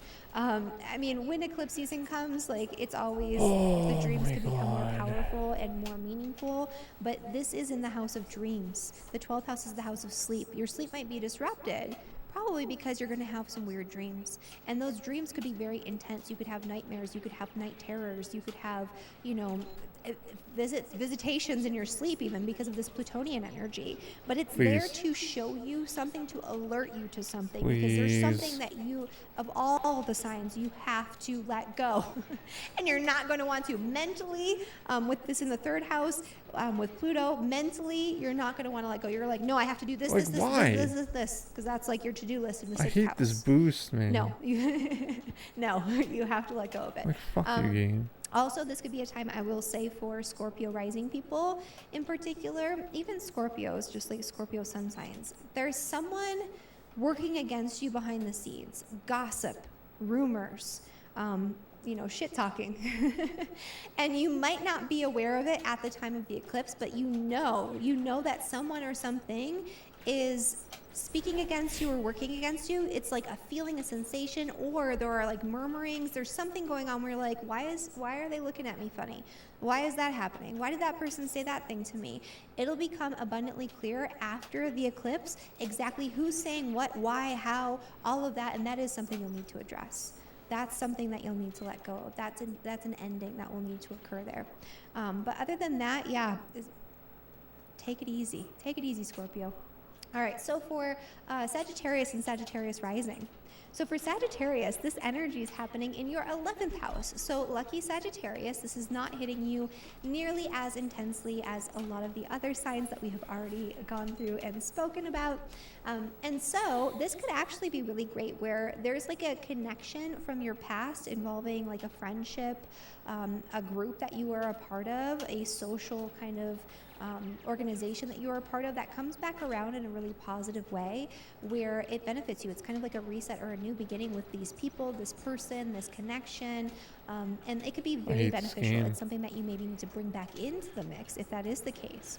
However, it could be also that there are relationships with groups of people. There are friendships that you need to let go of. The ones you need to let go of, it'll be abundantly clear, and it'll be really easy for you to just kind of like fade out and move out of those situations around the time of this eclipse. So I wouldn't worry too much about that. The biggest thing is, when new people come in, those are karmic connections. So new friendships that come in right now, especially if they feel such a fucking familiar, especially if they feel like you already know this person, it's like there's a familiarity, a comfort that shouldn't be there when you just met someone, when you just connected with them for the very first time. When that happens around the eclipse season for you, this is important. This person is going to change your life in some way. Your connection with this group is going to change your life in some way. So pay attention to that. And just make note that it's going to be very important, but you can't see how just yet. All right. And then for Capricorn and Capricorn rising. For Capricorns, there is a big reset going on in your 10th house of career and public reputation. There's something that you need to move on from in order to move forward with your career goals and plans. And you're a Capricorn, so you probably have some big ambitions. If you want those ambitions to take hold, you need to let go of trying to control everything, especially if you're an N degree Capricorn. So anywhere in this particular eclipse, I would say anywhere from 15 to 30 degrees, maybe 16 to 30 degrees, but especially if you are anywhere from 20 to 30 degrees, you're going to be feeling this much more intensely because of that Pluto square to the nodes, where it's like things are changing. Your home life is changing. Your family life is changing. Your career, what you thought your goals were when it comes to, big picture, what you want to do, what you want to put out there into the world, even if you're not working. Those things are all changing. Like, what is the legacy that you want to leave behind after you're not here anymore? That's a big question that you might be asking yourself too. And your priorities there may be shifting really dramatically right now. And it's not something that you can completely have any control over. It could be partially due to external circumstances. It's like, my family situation has changed, and so my career goals have to change. Or my career goals have changed, and so my family situation needs to change. There's something that you need to let go of that you thought you once were going to do that you're probably just not going to do anymore, and that's okay. We don't stay the same forever. You're going through a deep transformation. I talked about, I think, with Libras going through this like cocoon butterfly situation with Pluto. You're in a similar boat. Like, Pluto's been hitting you for years now, but especially if you're an N degree Capricorn, you're kind of at that stage where who you are is, you're trying to align who you are externally with who you are deeply and truly on the inside. The internal is matching the external, and that can be a really difficult process because you have no choice right now but to be true to yourself.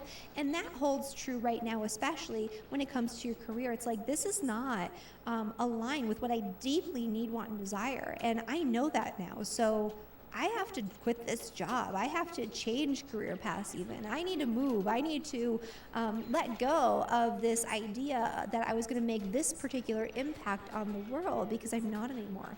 I'm doing something different, and I might not see the whole picture. You might not see the whole picture yet. That's scary, but it's okay. Because right now you're in the purge phase, and then you'll be in the rebuilding phase. And some of you might actually have a new opportunity that comes up for you career-wise that's born out of something from your past. It's almost as if there's a familiarity with it, even though you've never done it before. And if you have done it before, then that's great. Then that's very literally, it's like something from your past. But it could be like, this situation seems familiar. It's an opportunity that's coming up for me. I'm going to take it even though it's new. I feel comfortable with it.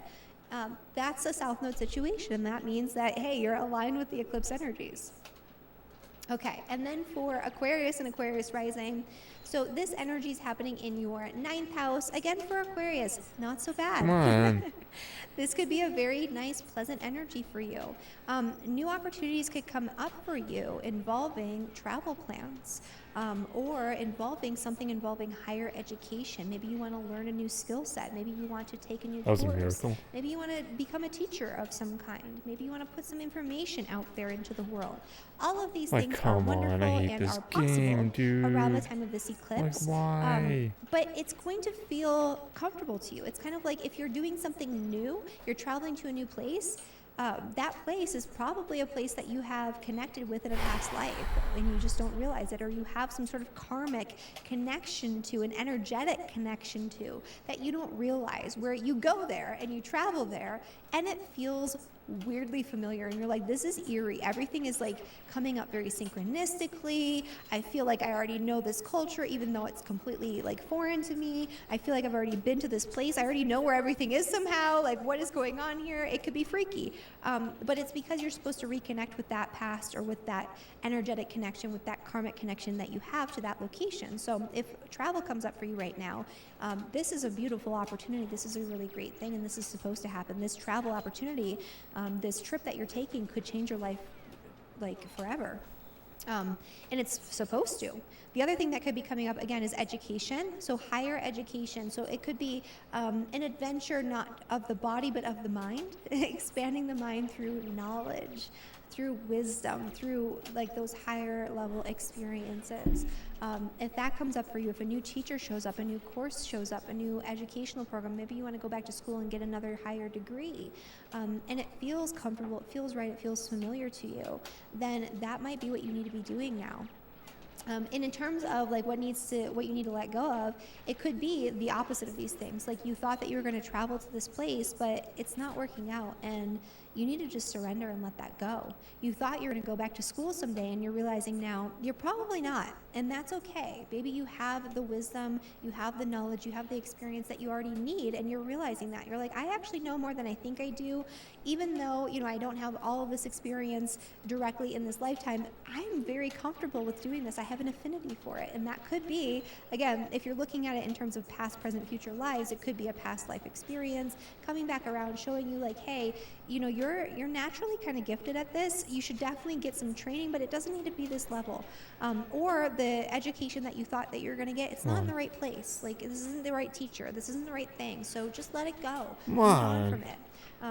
That could be part of this Every too. fucking run. And so I like this for It's Aquarius. just some bullshit every run, powerful, but gently powerful, where it's not like a jolt of like chaos for most of you. Obviously, you all have different placements in your chart. There could be other things going on, but for Just the some most part, I bullshit. would say for Aquarius, whatever's going on here is going to benefit you personally some very shit. greatly, and I think it's going to be a welcome reprieve or a welcome opportunity. All right, and then for our Pisces and Pisces rising, this full moon energy is happening in your 8th house. This is an intense one. So out of all the signs, yours is going to be a little bit more intense.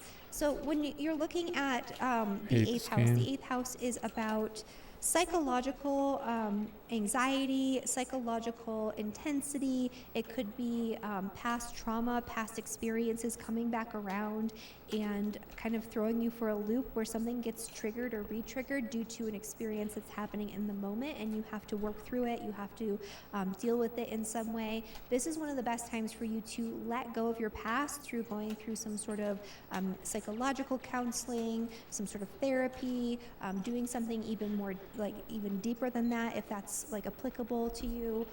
This is also a really good time for you to let go of any attachments to debt.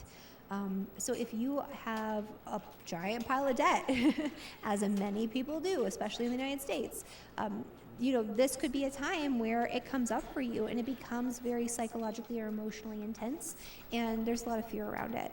If that is the case, just know that what's going on in your brain around this is not necessarily equivalent to the objective circumstances of the situation. You might be overthinking it. It could be like mentally very intense for you, but you're not able to actually see the whole picture of the situation or the escape route or the way to handle it, get out of it, move on from it just yet, especially on the eclipse and around the actual date of the eclipse. You'll start to see that as we move out of the eclipse. It'll become abundantly clear, but there's something being eclipsed, right? There's something that's being hidden away. there could be, the need to very literally end some sort of financial connection to somebody. So joint finances in marriage even. So maybe if you're going through a divorce, it's kind of like having to deal with the financial side of that and dealing with the joint finances. I'm not saying that you will go through a divorce. That's not what this indicates. If you are already, or if you're already separating from someone in some way, man. there could be a financial situation. This would be a Like, time what? too where you It's so might be fucking thinking dumb. about something, and it might be coming up very organically, very karmically, where you realize, I need to get a will, I need to get life insurance, I need to get insurance in general. There could be like an insurance settlement or some sort of monetary settlement that finally comes to a close and comes to an end. It's not going to end the way you want it to, but it's going to finally kind of, pan out. If you just let go of trying to micromanage and control it, it will. This could bring up fears or anxieties around death and one's own mortality. It doesn't mean anyone or anything's dying. Usually not the case, you guys. Some people get freaked out about that. It's more about this thought process or this idea of death or dying, where all of a sudden you're like aware of it more so than normal, maybe because, your neighbor 3 doors down passed away or something happened that was like a scare. Or you're thinking about your will or, your life insurance or something like that. And it triggers something, right? And that's something that you need to psychologically, emotionally, I'm getting triggered. Work through and work on so you can surrender and let that go. This is one of the best times in general to just Like, I let go of hate fear, this shit. right? You're going to feel like you want to control everything. Let go of fear, because fears might come up not because of actual situations that are occurring, but because this is mentally stimulating. This is psychologically stimulating in that way. And when that comes up, pay attention to it, because that's coming up for a very specific karmic reason. The universe wants you to pay attention to this right now so you can work on it, work through it, and hopefully move on and heal. This is one of the deepest healing energies you can have, especially when it comes to letting go of things internally, like emotionally, psychologically, like not physical things, but letting go of things that are non-physical that could impact the physical body later on if you don't address it, right? And so this is a really great time for that as well. A deep healing energy. This is not a time to shy away from examining things that are technically, or that are not technically, but that are maybe typically, usually scary to look at or yucky to look at or maybe a little taboo. This is the time to look at all of that. All right, and so that is my forecast for all of the signs. So in the next forecast here, guys, I think we're going to be playing Aztec Double O on October 28th. So I'm going to talk about the next forecast that we're going to be discussing. It's going to be coming out on the 21st. I'll have this level your sucks. forecast Like, for I the hate next this level. I eclipse, might which never is a play this level partial again. lunar eclipse in Taurus. This is our final eclipse on the Taurus-Scorpio axis. This is something that won't happen again for roughly 9 years. While this eclipse is much weaker than the annular solar eclipse that we'll experience next week, it's still hugely important. This is the final chance to wrap things up on the Taurus-Scorpio axis and in that saga of our lives that we've been experiencing for the last 18 months. Over the last 18 months during the nodal transit through Taurus and Scorpio, we've experienced a lot of growth, major endings, and new beginnings. And so there's something that we skipped over, you guys, that will be illuminated so we can become conscious of the final steps we need to take to finish what we've started. So this is about purging, letting go, moving on, and also in this case with the new eclipse that's happening, this is about something coming to a culmination because it's a full moon and finishing something that was started and that's been ongoing for over 18 months now, over 2 years, like 2 years now at least. This eclipse is in a conjunction with Jupiter too, which is nice. So the second eclipse is not like the first one. The first one is like, let's just get through the month. Let's just get through October. This second one is like, all right, we made it. We made it. Something good is happening. Culmination of something that's like the result of all of the changes we've been making. Jupiter brings benefic energy. So I love this. It's also opposing Mercury and Mars, which is in a conjunction with the Sun, which tells me that whatever comes up for the time of the eclipse, whatever comes up for us is going to come very quickly. It's going to need to be understood and acted upon quickly. It's not a lingering energy. This is a partial lunar eclipse. It's much weaker than the big solar eclipse energy. and it's going to be like fleeting. It's like it's coming up, it's culminating, it's great, we're celebrating, we need to act on something real quick to kind of wrap things up, and then it's done and it's nice. So we're going to be discussing this eclipse in much more detail in my forecast on Saturday, October 21st. So make sure you hit that subscribe button so you never miss an important astrology update. Also, comment below and let me know throughout the eclipse season how you guys are doing. I want to hear from you, and share this with your friends if you feel like they could benefit from the information that I shared with you today. By the way, I always keep forgetting, follow me on Instagram, you guys. That's where I share like mini updates about the astrology all the time. So throughout the week, as things are coming up, we post updates. I chime in my stories and in my reels talking about it, and we do little mini tutorials and nuggets of astrology information on there. So follow me on Instagram at Astrology with Heather, and I will see you guys in the next one. Bye, everyone.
Guys, maybe I'm just not supposed to be a full-time video game streamer. Maybe it's just not who I'm supposed to be. Maybe it's just not my life purpose. I'm not downplaying the life purpose of it. I love it. I just don't. I'm just not sure I'm sure it's part of my life purpose.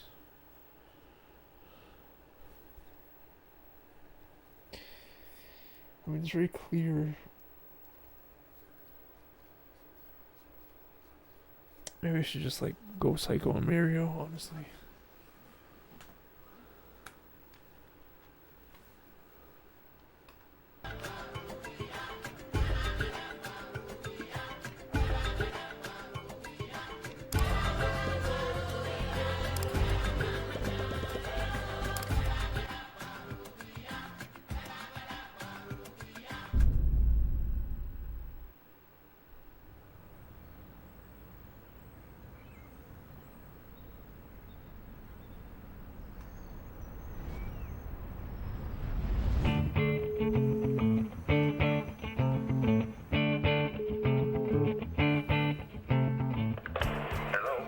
Simon, it's Arjan. Hello. I'm here with Dustin Oscar. Hey, how's it going? It's good. We've been talking about those land races a while ago. How's that going there? You know, a lot of the research is showing that it's super medicinal. It's not the best like smoking strain, but in terms of the medicine, there's something very special there. They're finding that it's got a great impact in stopping the MH7 line of breast cancer, so that is super exciting. Okay. We could come there and organize ourselves, you know? Well, yeah, I'm impressed. If you can do that, it'll be amazing. I mean, it's really beautiful. There's lots of dolphins. The sea's really alive right now. It'll be quite an amazing time to visit. But you're just going to have to see with COVID, man. Yeah.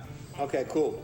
Okay, we're going to speak about it. We're going to come back to you very soon. Yeah, we're going to have a meeting. I'm here with Dustin Oscar, so we'll see what we do. Okay, man. We'll see you soon, hopefully.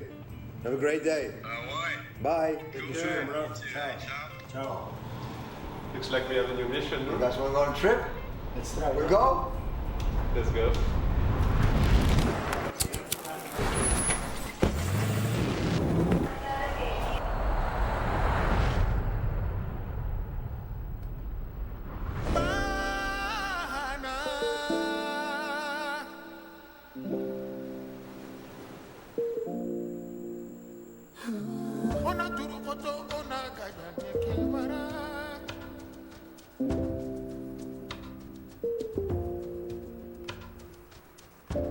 So this amazing trip going down the Unzumbumbu River was,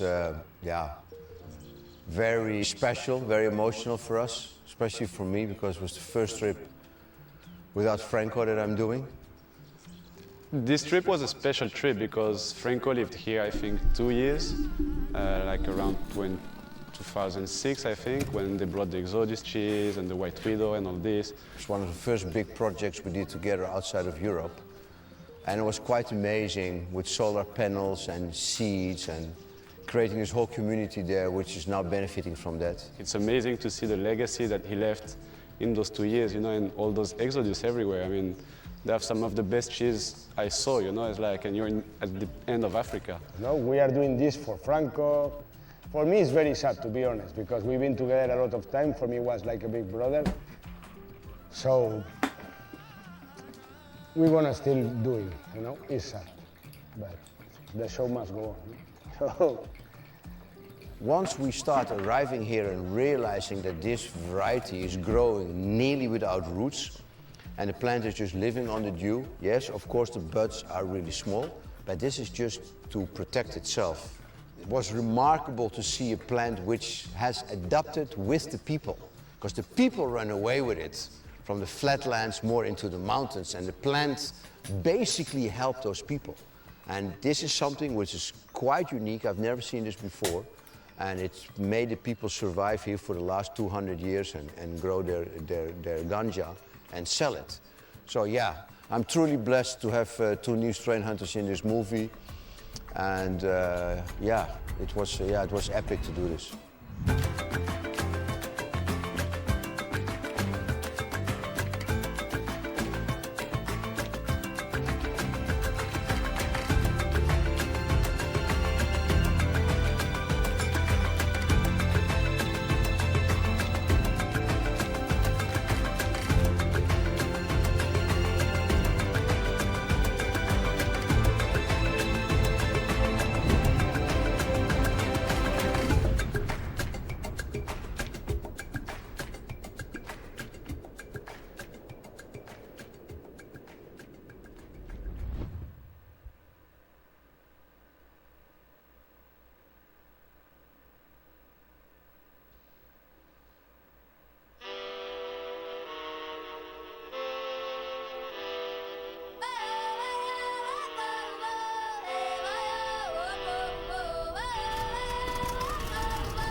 How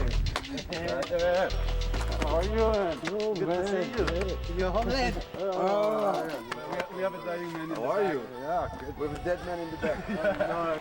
Tell us a little bit about your trip in the airplane, Oscar. What happened? Somebody had the great idea to take this small plane like this, which is doing like this all time in the sky, so I get a little bit sick. Yes.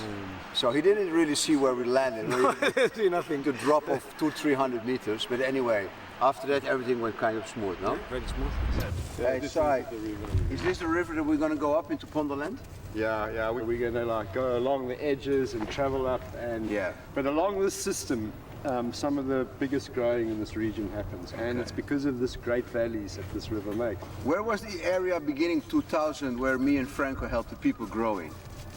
Which direction? That's up north, right in the north of Ponderland. This is actually the beginning of Ponderland. Yeah. Really, Ponderland starts about 100 km before us, but in history, this river was the great land of Amaponda, the King Faku.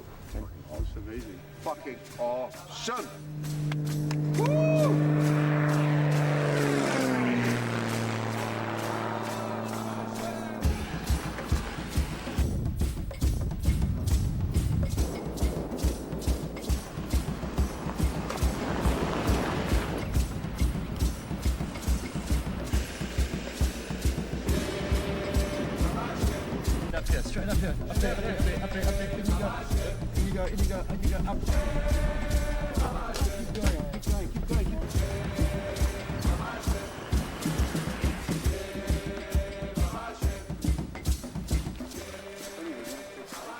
Andy, you're here. Brother. Hey, Puti, how are you? Good. Long time no see, man. Hey. Good, man. Hey, my brother from the family. At Mpande. Welcome to Mpande. Nice to meet you, brother. Or if we had the land race, back to It's beautiful, huh? Super healthy. This looks super good, eh? I wonder what the purple. What's the purple? Sunset sherbet. Sunset Sherbet, White Widow, and Exodus. Amazing, huh? Hundreds of Ks through the Kai. What you're responsible is this Exodus. Yeah. This is what they And the Widow. And the widow, yes. We did bring the widow of in course. 2007. Yeah, what's Yeah? your favorite plant? Exodus. That's the best, eh? For some reason, it has become the go-to plant of every grower in Africa. That's what was important, no disease. Yeah, no disease. There you have, no disease. Can we smell one bud? Be careful here, your head, yeah? It's super young. It's already so pungent, you know. But look how strong the plant looks. Yeah. No, the structure is amazing. Look under here. Clones. For hundreds in case. But look how healthy they are, these plants. Look how beautiful they are. Can they pull off the leaves often? You pull each day? He does it every day? It's very important, eh? You can see, Yeah. there's almost no yellow. How long is he farmer? Oh, 2002, 2002 you started. TK. So that's 19-year grower already also. And when did you change from the TK to the Yeah, I don't know, cheese? guys. I'm not going to play for very long. I'm going to try a little bit, but then I might just sign off or something. So you speak Just English? FYI, thanks for being here. A little bit. I think this is a I sign think it's the that first time my I see in the golden days country so many coming to illegal an end. growers using cuttings in that scale, you know. Because most of the time you just throw seeds and get with it, you know. But those guys are organized and That they time have is too amazing valuable. hash. I mean, probably Like, I'm some not of even the just best being pieces of arrogant, cheese it's hash I just- smoked for a while. Unexpected. Unexpected, eh? There's all these dreads and all these beautiful souls. It is Ah, very good. yes, I know. Are you looking strong? Yeah, Yes. I feel good. Yes, there we go. Feeling is revealing. Smoking is healing. There we go, there we go. Oh, wonderful, man. Oh, bro, where are you? Where you staying? Yeah, I've been working with Papa and Mama. This is your field. I can see your. Yeah, they're Tatas and I'm just helping him, yes, with some. Really nice, all these colors coming out. Ah, yeah. Yeah, the way they're growing now, the government would maybe implement new rules in 3-4 years. It's going to affect all these poor farmers. Yes. Now I feel that there might be a bit of changes, yet just the awareness and the people being able to even just try different things, the tourism, people interested. More awareness. More awareness, and I've seen the opportunities since I've been here has increased. It's incredible. When I came Out here of nothing. 15 years ago, there was nothing. Nothing. Nothing. I see poles, I see electricity, I see cars. Cars, the building. Yeah. It's incredible. Within a short space of time. 15 years. You starting with your first talks, then the seeds slowly coming. Those seeds, you guys slowly started hitting key neighbors. Next thing, the neighbors got a bit of cheese or this. Okay, we're getting cuttings. Then the next thing you know, the guys are learning how to make cuttings. And there's little funny little tricks coming out. Like chap said, now you must get cat litter. You know the cat litter, the keys put cats pee in. Silica. Yeah, silica, the unflavored one, and you put it in your box. Like And then the it pulls the water out the herb. So the biggest problem is humidity here. It's 70%. And so if people have learned to grow, they haven't learned to dry. In Swaziland, other countries, they put it on these hot rocks because they stay also in the night hot because they absorb the sun. So if you go to the beach and you have those big rocks, you lay it on those rocks for like 2-3 days and it's totally dry. That would be better than doing what you do now. You have to throw it away after. Yeah, and I mean, the best part about it was bumping into Brother G. It was lovely because he had some lovely hash. So finally we got some hash for dust, which is really, really important. He'd been messaging me for weeks. I'm like, yeah, dude. So I hadn't even sorted that out. So it was really cool to be able to get him some good hash. The plants were beautiful, they take really good care of them, but yeah, it's not what we were looking for. Like, yeah, it's my favorite plant, so I can't blame them for growing Exodus cheese. Well, it has some sweetness, a bit like the critical for sure, but it doesn't have the cheese. Or you smoke? No. No? You don't know which one you like the most. Which one you like the most? Just like to smell. If you only like to smell, which one is your favorite smell? It's the X8. The X8, the Exodus. Yeah, Exodus. And Mama, how long has your family been growing ganja? TK, I think we started from 2003. And then when did you start growing these plants? When did the TK end? 2017, 2016, I'm not sure. 5 years. And did it change your life here with the family and everything? Yeah, a lot of change. Big Yeah? things happened after we started it. So you have do you have like a lot of ganja still stored up? Yeah, lots. We got lots. Like kilos and kilos? Maybe 5 kilos that have been That's sitting now from sitting. summer and winter that we've been Oh, harvesting. okay, so you actually haven't even sold And last year's. this one now still in the garden. Coming also soon. Yeah. But you will sell in the winter maybe the 5 kilo, no? Yeah, I think this legalization, because everyone now is planting, that I think maybe that must be the cause. So a little bit overproduction from all the families. Yeah, everyone now is not scared. People used to be scared. Now everyone, people you in the find, city. you find ganja everywhere now, even in the cities. You and your customers are growing. Yes, that's why now it's scarce customers. But wow, it's so This well is done. This is so good. Outdoor organic, this is fantastic, beautiful. I knew there was influence. I'd heard that the places, in certain places, they're growing lots of cheese, but it was quite something just to see the scale, man. Scale, how many small fields, and then not to find any landrace anywhere was like sad. Everybody there is growing really good weed, like Exodus cheese, Sunset Sherbet, but it's not the landrace. But at the same time, just really amazing that Ariane really got to see how good South African growers are. Like that was touching. Everyone was blown away. I mean, Dust is like one of the best noses in the business. He was blown away. So I felt good. Like, come on, man.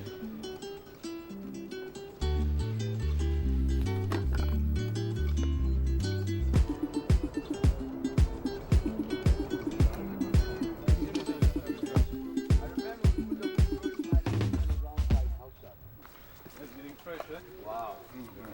Look at this.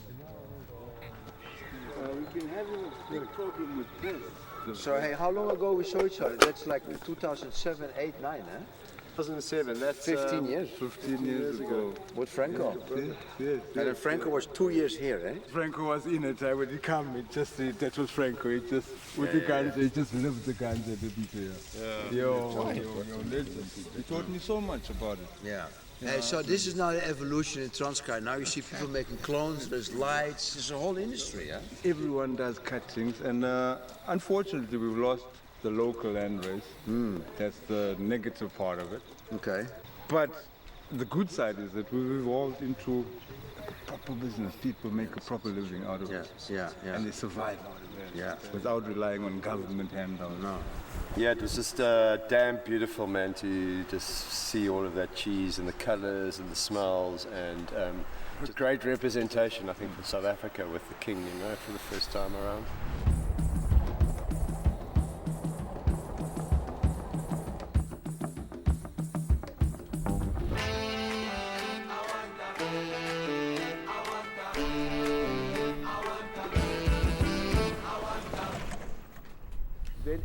started growing. But on the those helicopters came and spray also here? Hope you got my nice ass. And they would move slowly. How many were there at the same time? There's Two? three helicopters that spray and one which is called top cover with machine guns. And that one is there to shoot anyone that like throws stones or shoots at them. And then the three spray. But they would make a base here. They would come in the morning, they would bring their trucks with their fuel and their poison, and they'd park on that hill. And then the helicopter just lands, refills, and moves slowly. And every little field. So how many years did they do that? 18 years, man. 18 years in a row? 18 years in a row. In the past, until 2015, there was a scandal going on in a few countries in the world, including South Africa, where helicopters were spraying poison on the plants, which let the farmers move even more up into the mountains, more steep, because when they were on a steep hill, the helicopters could not reach. We had all this information, even when I was here years ago, we saw the helicopters flying, so they were spraying over people, and you wonder how technically that is possible. You know, they do nothing about alcohol and tobacco, and here they're just poisoning out some stuff which people will smoke anyway. And so that was a terrible situation. Okay. But they're doing it in violation of law. They never had the environmental permission to come and spray these. And this is all land raised on the side of the road. There's nothing else growing. So this is basically what everybody's depending on here in this area then. There's no other food that's grown here because all the food is grown on top there. And as we move into this valley, it gets very dry.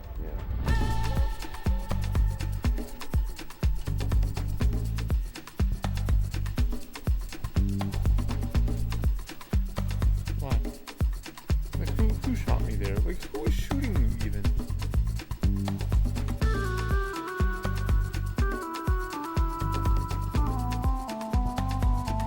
Oh, did anyone pass him over? That's pretty fast. You can also do the frost, eh? Molo.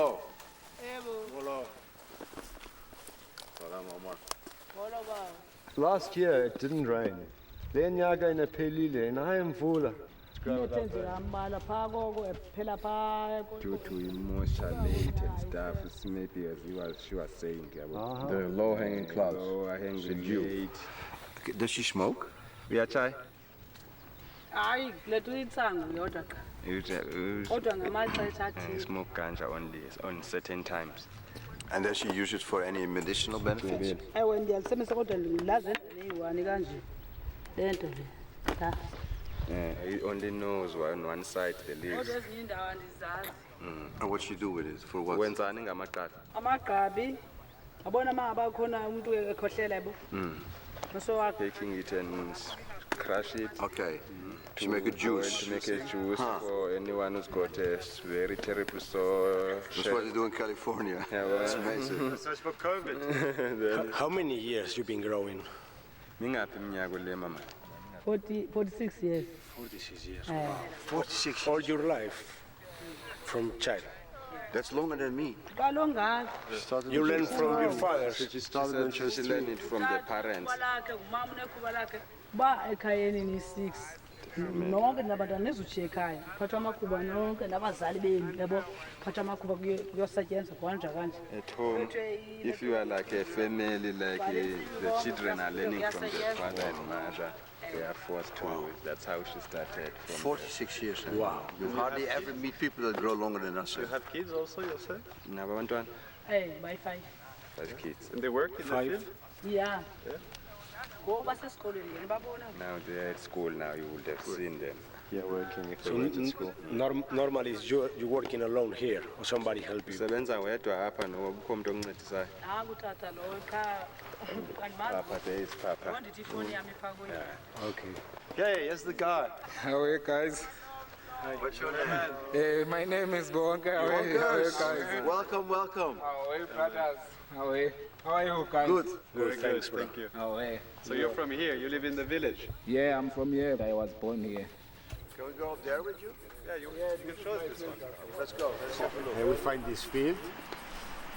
The field was very interesting because we saw was like a hard field, pretty short, but in the back was much better. Was like more than 1 meter. Yeah, in the front it was frozen. Yes, You in the remember? front was frozen. Even the fish lines was dead. Yeah, I remember that. Yeah. We realized, man, like the one amazing thing is the terpenes, and anyone who goes into these fields is just going to have the same experience, man. From meters and meters away, you're getting this pure sativa smell. It was also when Ariane and Dust and everyone got really excited. Up until this point, you know, everything I'd been able to show them with pictures and things was one thing. But when we finally now got close, they really got it. They could smell what we had was something really special and ancient. Yeah, check out this one, guys. It's super nice. Beautiful resin. Look, it smells amazing. Yeah. And you see the buds? It's better structure than the others, you see? Yeah, all those pure sativa smells, you know, like this freshness. What you smelling it? The plant is different. Because for my side, I know it's just the same. I can't smell it. We're smelling a thing called terpenes. And in cannabis, there's actually different terpenes. You don't know that because the only plant that you have is this one.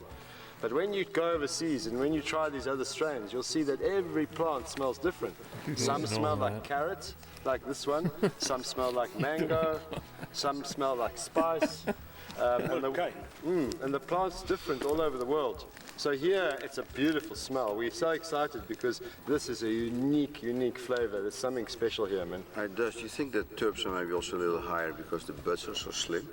Yeah, maybe like Tony was saying, you know, the ratio of the green material, you know, the plant material with the oils that are contained in the trichome. Yeah, that's why. Could be one of the reasons. Makes sense. And also that they live on this dew in the morning. Well, the strongest survive here. So for everybody that survived is a strong plant, you know, because they're just throwing the seeds. So all the weak ones die. But think about it. This is the only plant, kind of our plants, you know, tomatoes, whatever, that survives in this climate. We should take a sample of this night plant, you know, to send to the lab when we come back.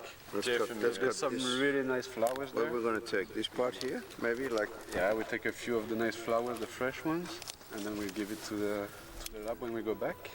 Can't wait to see the terpene profile. Yeah, and then we're going to mark the position in the GPS. You think this is enough? Of course. Mark, to use like a position, field number 1. Let's see what this is on terps. It's going to be interesting. Yeah. Why? Even the males smell very good, huh? Yeah. But those ones smell even more carrot, that side, the purple. The purple one smells like real carrot. See, like he's just never there, man. It's just so. It's Come just on, so guys, dumb, here, gross. look that interesting male. Wow. So crazy. That's the flat stem again. Again. Oh yeah, with a male. The male, but massive flowers. Wow, look at this crazy plant. Really key. It's strange on If the you male. compare with the other, look here, and look this one, how many flowers we have in the top. Yeah. Here, look, I found another really nice plant, so we can put also for the second sample. Wait for the moment. It smells amazing, man. It smells so strong.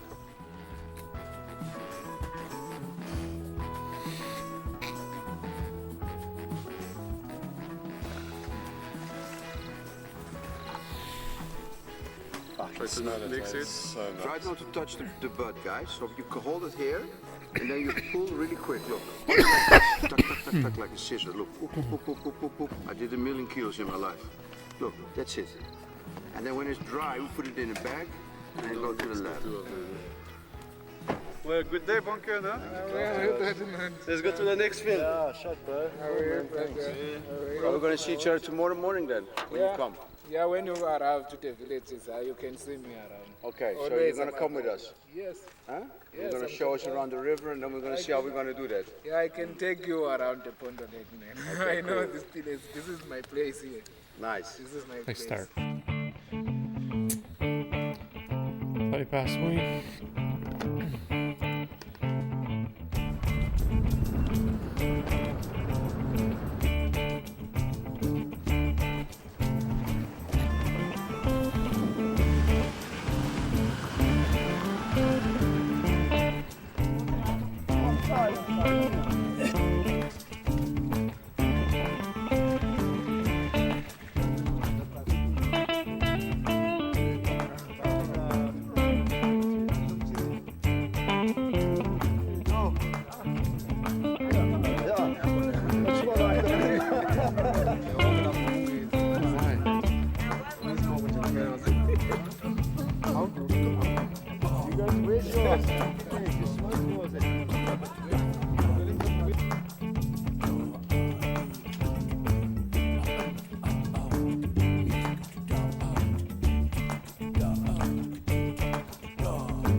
Wow, look at this, guys.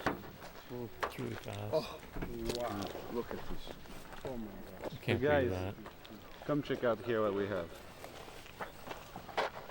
You see all those fields down there? The problem is we don't really have a road to go down. There's no way on the map to go down. So how high is that, eh? Yeah, it's very far and no road to access it, guys. Eh? So how are we going to see the fields down there? Man, to walk down there? Yeah, Crazy. walking is impossible. Do one. And how many kilometers is it, that whole valley? 100? 120? From the beginning of the river? But we can raft it. No fucking way, man. No? Why not? Look, all the rapids are not so big. I don't like the idea. And if it's really, really crazy, we can pull the boats out and go a little bit around. Huh? It looks pretty fun actually. Eh? What about? Huh? Let's see.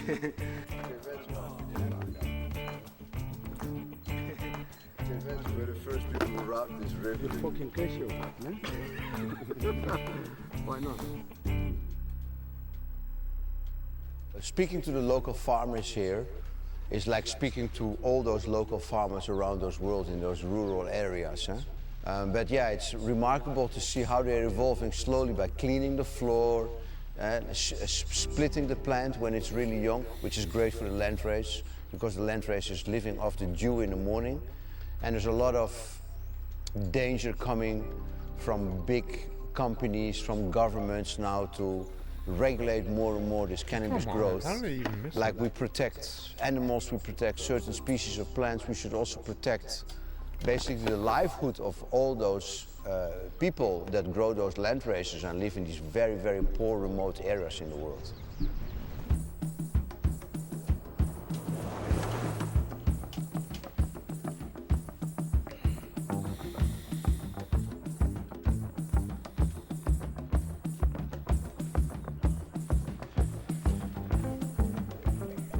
So look, the sun is coming on all those fields down there. Look, it's full of fields.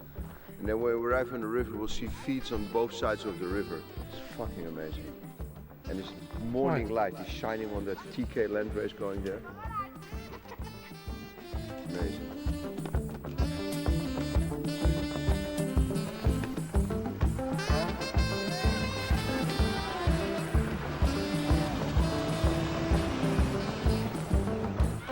Bunker!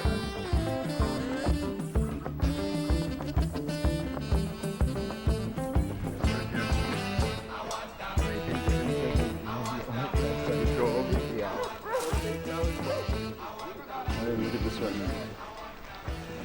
That smells really good actually, yeah. It has the same deep lemon smell, eh? It's less carrots than the other plants we've seen until now, you know, it's much more spiny here. Yeah, it's a bit more sativa also here. You see the leaves are thinner.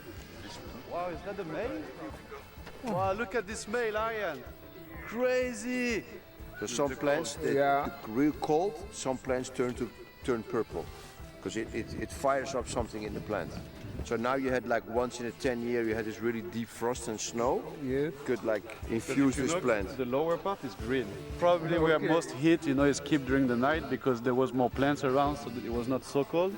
And everything that was sticking out because all the other plants were smaller, you know, and then it catches the cold because you see a change. Yeah, I see it. Look, it's half, you see? I see it. So it's probably the temperature. Probably the temperature, the frost that really kicks in.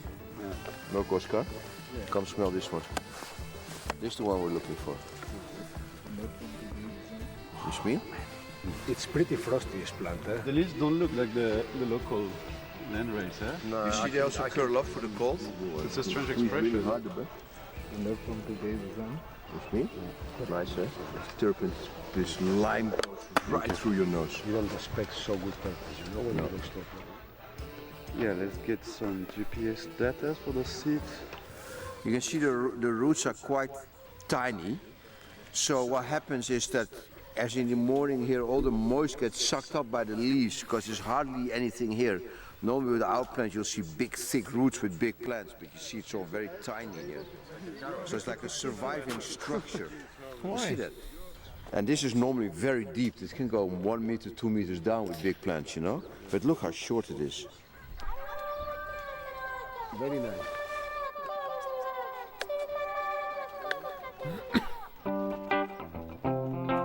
Why? That was so slow. They have some hash here? So slow, man. Ah. This is like going to be the first chorus in front of the Bonkers, can you ask him how long they're making this in this area? Yeah, he said maybe he started after just 4 years now. 4 years? 4 years. So can you ask him who taught him to make this? Simon. Yeah, he said it. Thank you, Simon. Is everybody doing this now in the area? Is it like spreading quickly to make hash? Yes, not everyone is. No, they have to learn still. Yeah, some they still learning. And is he selling this already? No one is smoking a hash around the. No one yet. So Sai is basically smoking everything. Yes. So he do charas for Sai. We got it. So he got his own private charas field here. How long does it take for him to make one of these? It's just 1 day. 1 day? Yes. One ball? One day to one ball.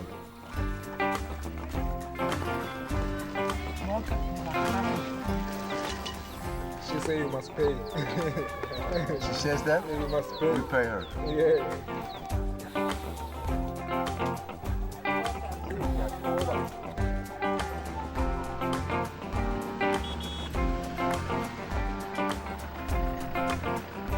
Thanks for coming. Yeah, it was easy. Hi, my man. How are you? How are you? Lekker and yourself. Yeah, the water's cold, obviously. How much degrees? I have no idea, but it's very Mountain water, no? Very cool. Is there an issue with the river? Is there like a lot of rapids, a lot of rocks, or how is it? The water's quite low, so there's lots of rocks at the moment. Maybe just push the boats over the rocks. Yeah. That's about it. Yeah. Everything else is all good. And has this river ever been run? Do you know if anyone has ever kiked this section? Not very often though, because it's very remote, so people don't really come out here as much as people think.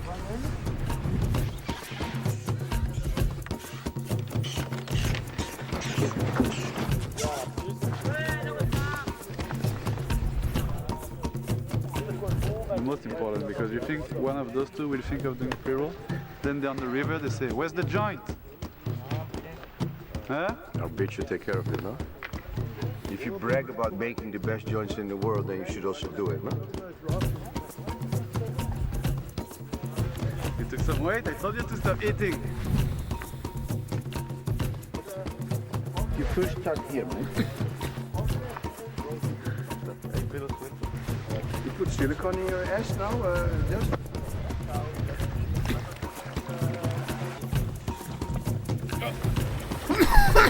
Pardon me.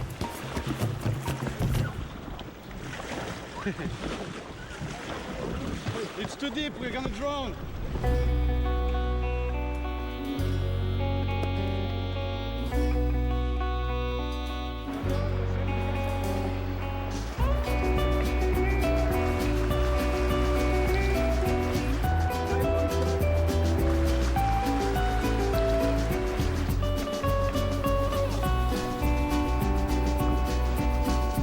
Paddling with Oscar was quite interesting. I mean, the first thing is he'd never picked up a paddle. I didn't know this until he started like doing this.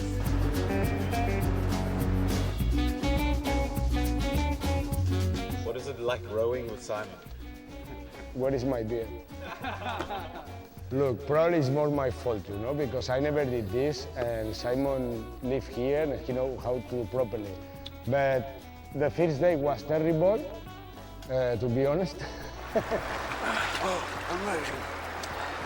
Can I keep it in mind? No, because you want to drop and we don't have more lighters here.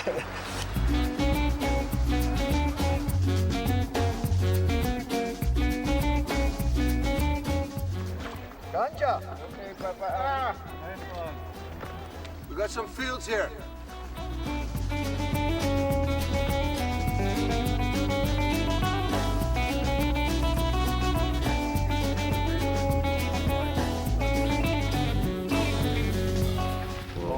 that also. Good. Super fruity. Episode. It's like there's some lemon, you know, with the Give this carrots. episode 10 lemon in here. 9 out of 10 just because there's no Yeah, Franco. very happy, but you go straight with a fucking ball. Dude, I'm trying, man. Man, we made like 2 million spins. Look the structure. Look, like the sativa plant. Boom, boom, boom, boom, all the way up. I was spinning like in the fucking circus, you know, and some point I say, what the fuck is going on, serious? Like normally this collar will close, but apparently not here because pollen is coming now, so it's not gonna develop more bud. You're gonna drive. You're gonna be. No, I'm gonna drive. No, now I'm gonna drive. And you wanna be the engine? Yeah, Dust look down there. Yeah. Most of it brown, close to the river, also less than 1 meter. We soft now, okay? And then you see. Maybe in the next one. we soft I now. want to Now check we one soft time. now. Everything above 150 is survived easily. Yeah, for sure it's colder when it's down there, you know? If you make another fucking spin, if you make another spin, we check the fucking shit, I tell you. I'm gonna have a look at how they look, you know? Completely different smell, it's almost skunky. It's a shame I had the cut already. This one's nice, yeah. But you take the seeds also out of the good females. So you collect the seeds, let's say from 100 really good plants, you have like a lot of seeds, and those next year you put. Again. Then you have again a better quality than the year before. That's how you work as a farmer. Yeah? Hey, that's it's a first lesson I'm learning. You understand? You know, it's like when you're cooking. When you cook, you cannot walk away. People who cook and walk away are not good chefs. Yeah, you have to stay. You're gonna plant. You're gonna lose your pot. You're gonna lose your pot. It's same with the field. Yeah? So in this part of the valley, it seems like there's a vanilla coming on the most, like the plants that have the biggest color, and that goes the more mature, they seem to get much sweeter, so it's interesting. Let's see what the valley has for it. Bonke, Miracle Run. is there a village down there? Right here. Because it's 3 o'clock. You think we can sleep there? Yeah, Please. You know the people? Yes, I know. Yeah? I know everyone around here. Okay.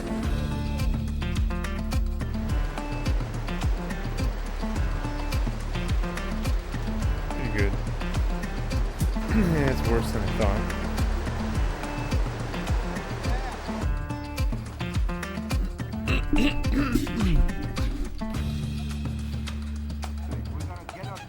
Give me one more. I didn't smoke the whole I always give you one pump, but come back me. didn't smoke the whole afternoon.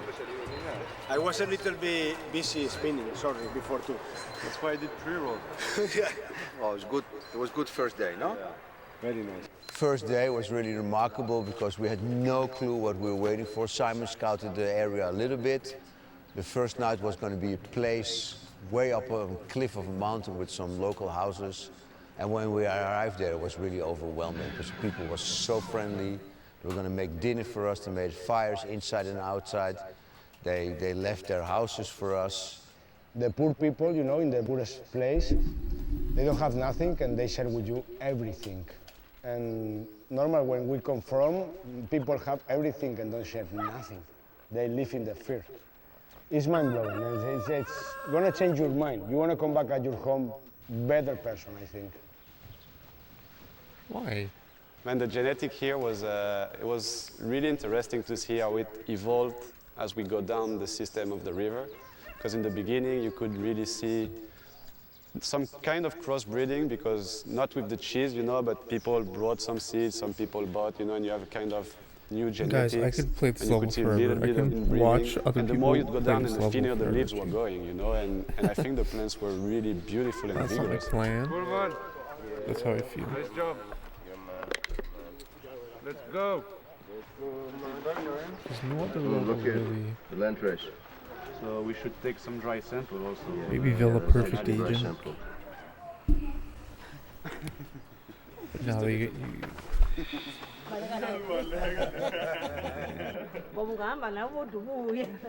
still don't have a Villa Perfect Agent completion, can you believe it? Still learning the laptop gun placement for the snipers. Next. I am getting the snipers completed though. That last time when I played for like 45 minutes, got some snipers completed runs. I was pretty excited about that. When they see the white guys around here, she feels very happy. When the neighbors, they feel very happy. She said thank you very much. Thanks to you. We are happy to be here. Yeah, but banabo bajabula ukuba lapho. Okay. Bye, Mama. Thank you for the wings. Thank you. Thank you.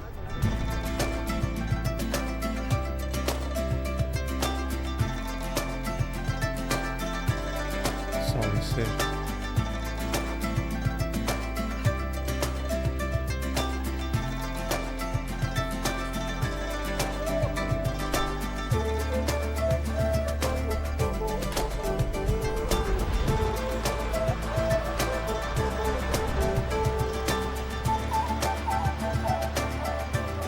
How can you manage to go inside there? What's in there? No, I can't say there's something exactly in there, but I have a story. I know one story was happening there, so everyone in the village is very scared about that. Because there's one uncle who was plowing the dancer, the cows was just jumping here. As he was jumping here, he was just rotating as you see the river, but that cow, he was not splashing with the river. So that's why the community was confused about why that cow is not going. Even the river is getting food. That's why everyone is not coming here. I don't know, you can manage them. So there's a monster in there. I'm suspecting something. So for how many years? So nobody ever swim here? No. So they're scared? No. They're scared. No one was swimming here. Okay, so we can go in? Yeah, we chase away the monster. You can go in if you think you're not scared. We go, no? Yeah, you can go in.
Careful with the thorns on the ground, guys, here with walking. Careful on the ground I just...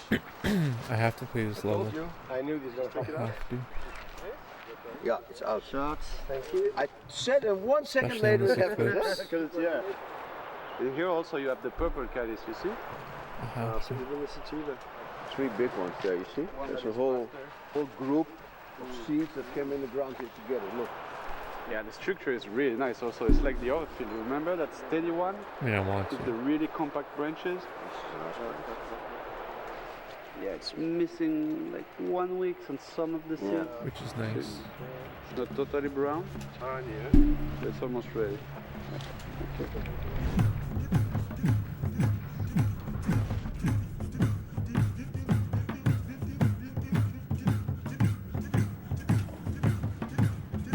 You see how many fields? Every 500 meters one field, huh? Yeah. It's amazing.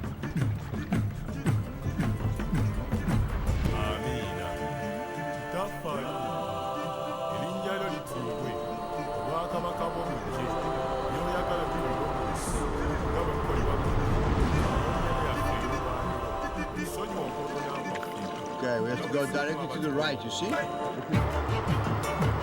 Where we go? Right, huh?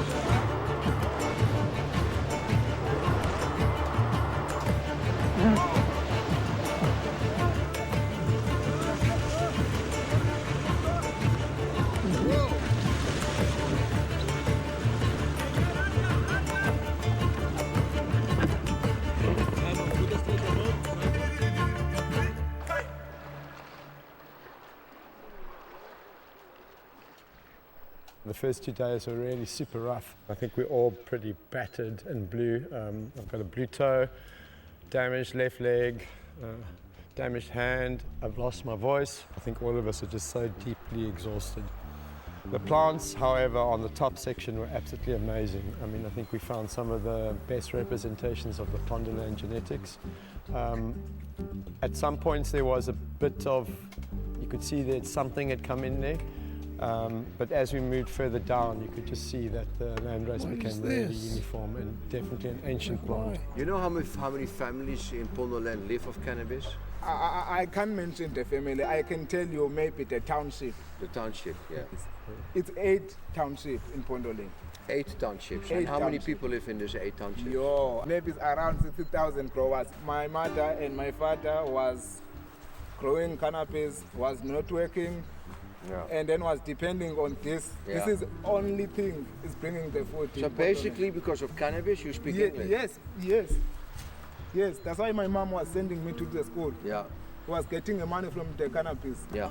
Was making a breakfast for me from the money coming from cannabis. Yeah. When I was asking my father about when they was starting to grow the cannabis, he was saying no, he was born, his father, he was already planting.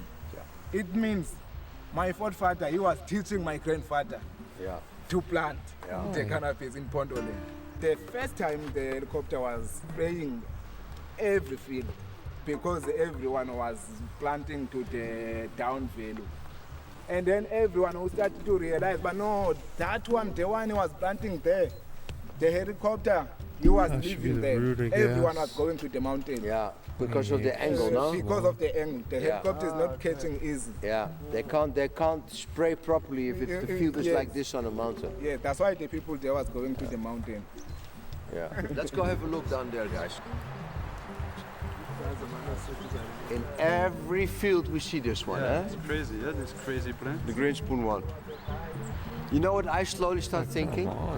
That this is so slim sativa that maybe this keeps the gene pool down from getting big buds, so they can survive in the most difficult climates, you know? Yeah, maybe it's like the ultimate expression of survival. Maybe it's like the queen mother of survival here, you know? And just downgrades every time the size of the bud.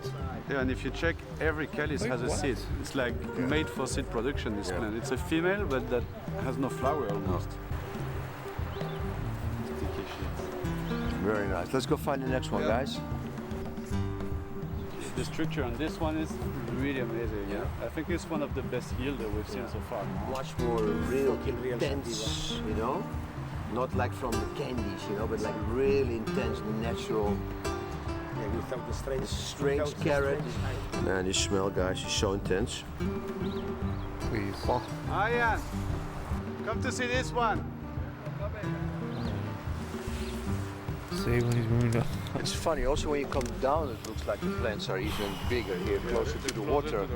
No. Maybe more dew. Well, here is all sandy, so the water must be infiltrating into the sand. Hey man, so I'm there's probably rooting for water him, here if you dig at the dude. bottom. This city Oh, always it's really welcomes loose, him. eh? Look, it falls apart like on the beach. Look at this. Here's a little wetter, you see that? Quaint. No, Just if you dig, you're gonna have bunch of assholes. Look, here it's kind of moisty here, but it's like really little. But you see also that they're all kind of split when they're young, hey? They're cutting the head. They know it's split? They know. They make it in purpose. Okay. So that they can Yeah, so, yeah.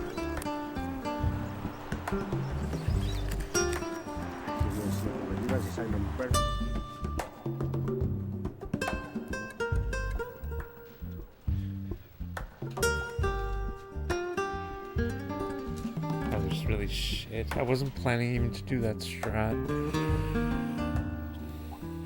I wonder if I should just literally just run straight to him and just forget about the door. And just open it after or some shit. Just like seriously.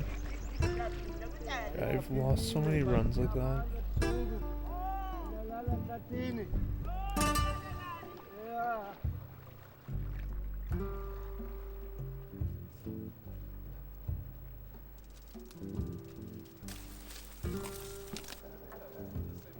You don't think it's the climate and the altitude No. that's changing? No, it's the same. This is not. This cannot be the altitude It's here. completely different.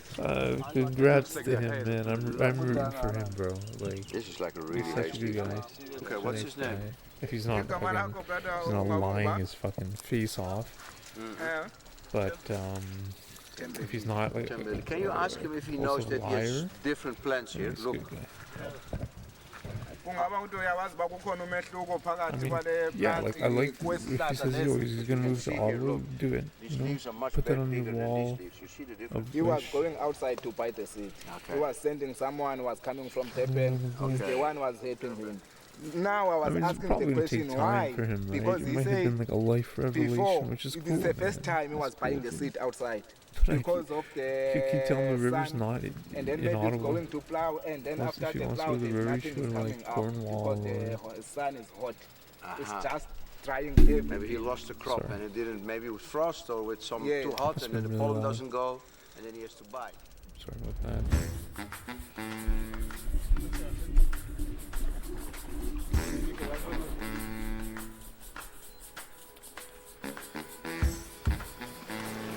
Good? Good. Happy?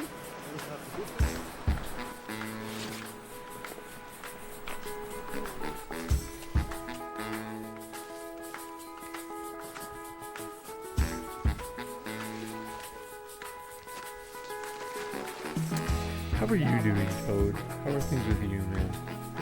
Thanks for hanging out with my random streams. I really am do well tonight. I'm just trying to use some old strat, no body armor, because I think it's literally a little more plausible than this fucking.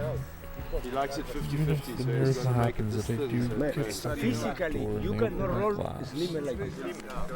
No, no. I never see slimmer than this So one. hot. Look how slim it is. Like art, Yeah, dude. We're gonna eat ossobuco, guys. Good, man. It's the shin of the cow from here. And then we're gonna add some sauce and we're gonna put some potatoes and some carrots in, guys. Gotta do that. I was looking at my clothes and I was thinking, man, I need a lot more. Can't wait. No? Better than in the restaurant. Much better. My clothes are old, man. How you like the rafting, guys? Was good? Rafting was incredible. What you gonna do when you go back? First thing. Which restaurant you gonna eat? It's just so tragic. 1 week in the shower. 1 week in the toilet? I'm gonna do 1 week in the toilet and 200 joints, and then I'm gonna figure out. Aren't we the most lucky people? Yeah. Can you imagine no phone? So yeah, I think I'm gonna try force stuck. No body armor. Last year there was not a drop of I think it's water more in probable the system and survival. the plants grew. This year there has been some rain, happening? but still, I mean, it's dry. It happening? hasn't rained in months practically. Yet If we're I'm seeing gonna these play solo, healthy I gotta plants do without something. irrigation, without feeding. I know It's just the like perfect happen. place for this land race. Or else I'm gonna lose my mind. That's hunt. Here we really find something really interesting. How you do the stills with the macro? How you do that? Look, wanna just do now one pass so we can see a little bit of crystals. Oh wow, yeah. Crazy. You can see it's a lot. Yeah. You know, with the naked eyes it's very difficult to see, but when you can see here the formation is really good. This is one of the nicest plants we've Almost seen, guys. without not sense. And look, and they're getting brown already. This is the maximum size of the buds in Transkei. It's like a little finger. You see? Look. There's some of the only buds we've seen that is actually maturing. You know? Yeah. Exactly. Look. So probably here the conditions are better than in the rest of the valley. They have better temperature, no, maybe a little bit less cold. Also, frost did had zero impact here. I was not expecting we were more deeper, the plants gets better, you know, it's just strange because at the beginning was some kind of problems, but the plants, some plants here are I really, think really here, good. I think it's here more remote and people are more depending on this plant and working harder to get this back That to makes town. sense. They You take know, much more but this care. is only half. They cannot grow nothing else here.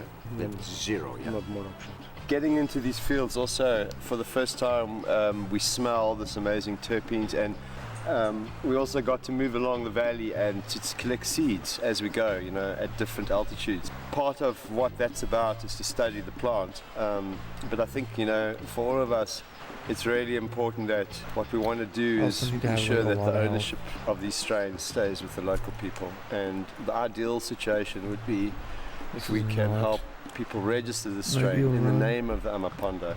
Come, Oscar. Let's have a look here. There's some nice plants. Okay. So, you ever seen that? We Smell have it. our mutant of the day. It's Yes, these two, yes. Look at the structure. What is your expertise, I just? Freak. What the shape. Oscar, look that big one there. Yes, Wow. sir. There's another champion. There's another champion. Let's have a look there. Wow. Working How out. tall you are? This one, I'm 187. That's here. There's another Wow. 50. So Yeah, this I is improved my 230. diet a lot. By far the last biggest plant we've month. seen. You look inside here. And smell No it. more late night. This is the ultimate shawarma. plant we have found here, eh? In size I and in wish to nuggets. smoke this properly. Look here. Eh? This No is more nearly getting fruits, healed. Look, No more. purple one under. And this, Wow, look, this one is more purple. This is the more purple we saw until now. Wow. Man, smell this, it's eh? completely frosty, the calyx. Look the calyx. Let's Look this sword, guys. Yeah, we are in the sun. In the sand. It's eh? sand. Look here. If you are in Look the how dry. beach, But then you can see when you take plants out of nature and you start growing them in glass houses and indoor, they get weaker and weaker, the system. happen the same with the humans, no? You put in a house and you give them some food and Yeah. they get weaker, no? Well, look, this is where Ebola and Corona came from now. Put all the animals in small cages. Now nobody does nothing about the sugar. So people are getting bigger and bigger and more problems. Aye. Exactly. We fucked up. Yo, guys, I think I found an indoor plant. Look at the resin and the smell. Oh, smell this one. This one smells better than the other one. The, See that? at least in production, the best one we saw. Yeah, until check the now. trichome. From the day one. Wow. This is a nice plant. Eh?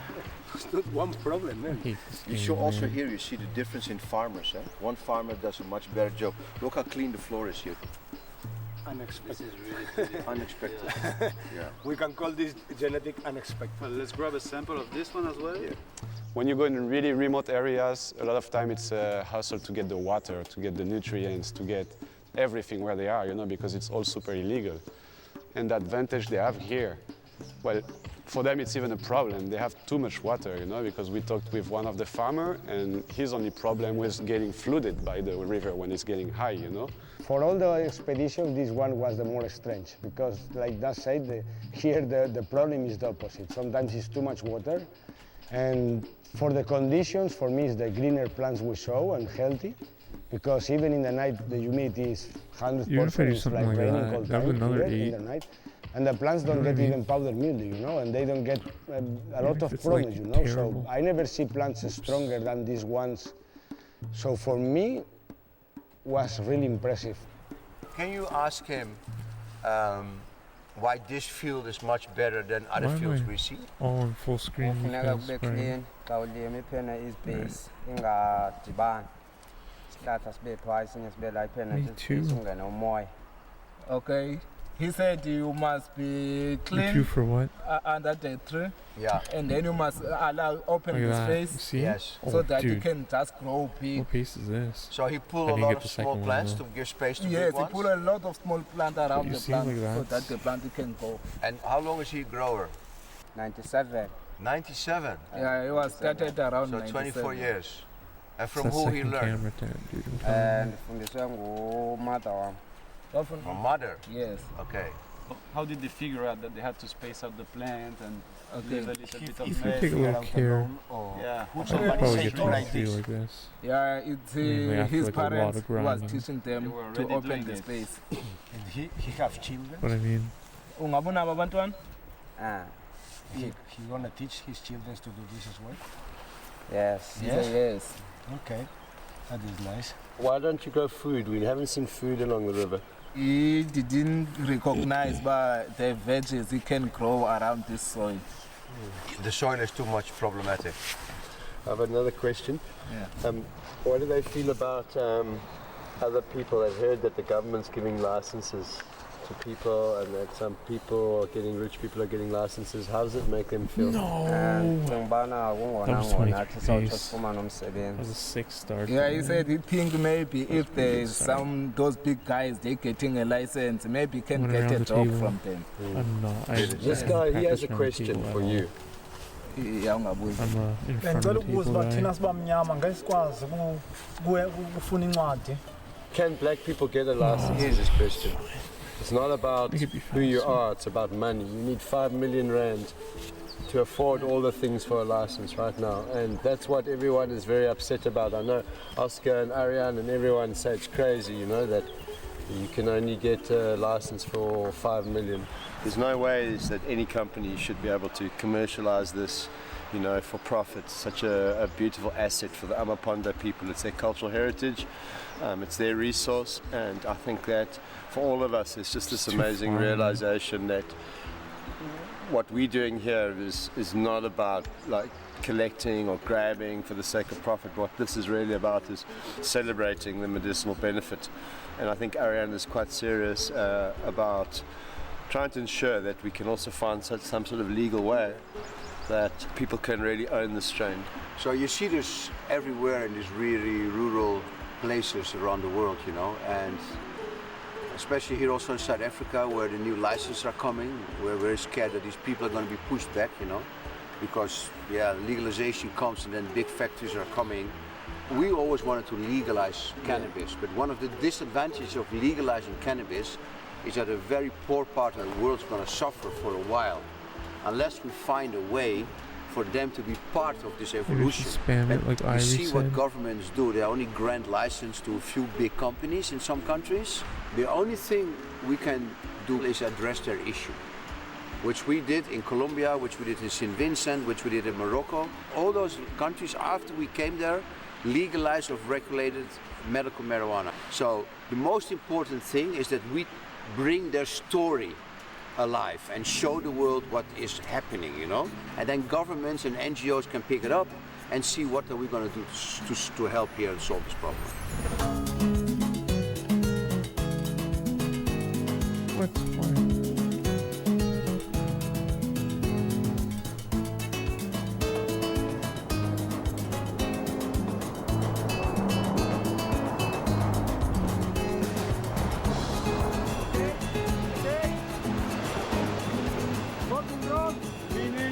Lean into the rock.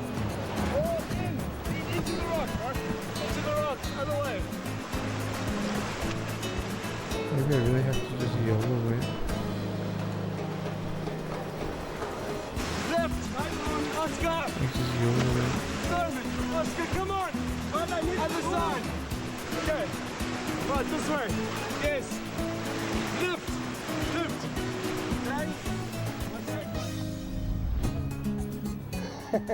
It's true. We had some fights in the middle.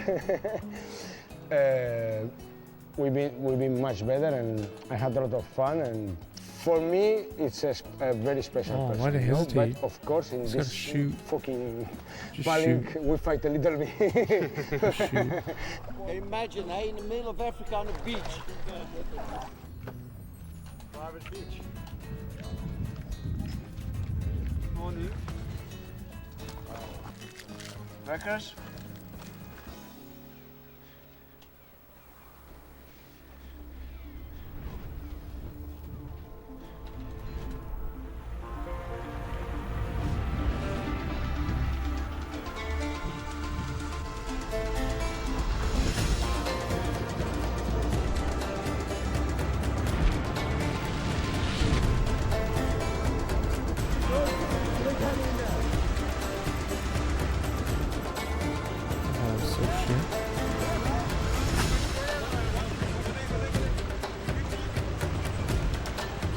Guys, this level is 1,000 times better than Facility, let me tell you.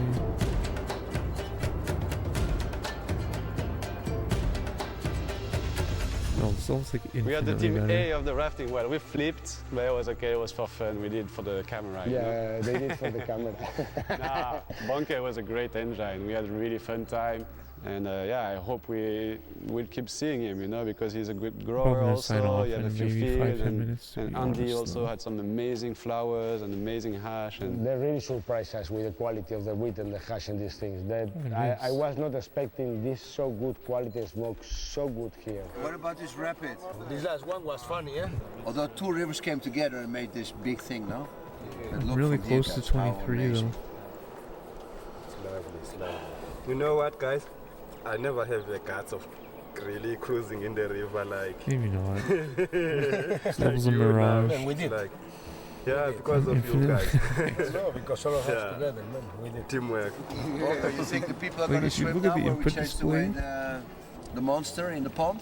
obviously, Yeah, I think I'm not because like the perfect people there ace. was never Always see holding C anyone. up, but Maybe now they're feeling to go. Maybe somebody try. even Yeah, the Simon, quick how long pause, is it? it's okay to like go off C up, How right? far we have to It's go? just so much more chill. Maybe, Like facilities, like I'm already letting go. 50. Okay. Then how many rapids?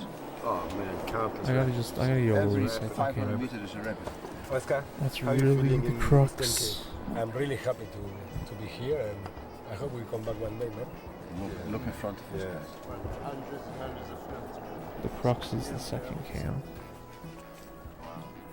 Like smoked 104 grams.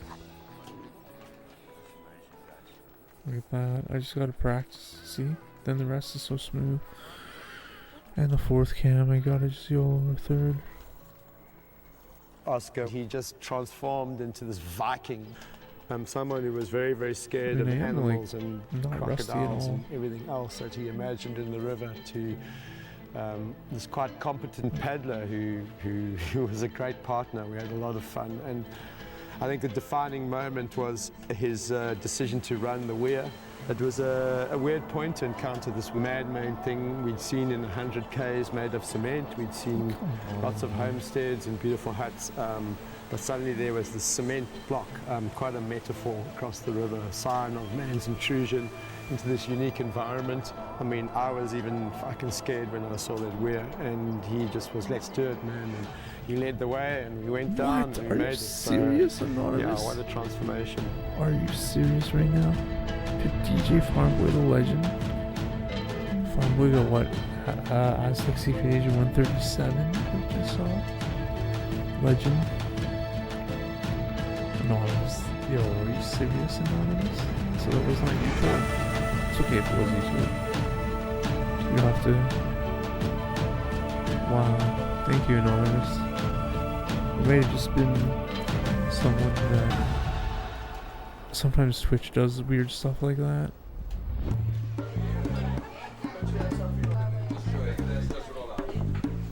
Simon, when is your friend coming? I hope he's coming. Oh, there he is, man. Hey! Yo, Farmboy, what's up, man? Brother. Thanks, man. I was lurking in your Aztec streams.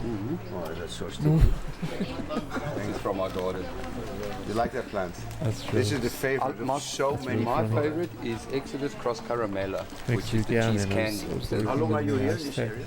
4 double O years. stream. But I've been Did you try out that Trans-Sky on the road of the river where it has a Yeah, very man, I don't know if deep you lime watched it earlier. turp smell? like a I might go back There's also a lot to of carrot we smell in the fresh plants. Yes. That carrot forced, smell. stuck mainframe, grow this no one. body It's all armor. about the turf. Yeah, You know? of course, nothing else. Yeah, I saw he got what, like 137 or something, right? Now it must be 28% Oh, yeah, THC. No, it can be 20 or It must be 15. satisfying. As long as it's a really nice product, That's you know. it, exactly. You want to taste something, no flavor, And how you want to get high also. Yes, and I want to be uplifted, Yeah. you know? Oh, so shit. We live in Spain. Nice, man.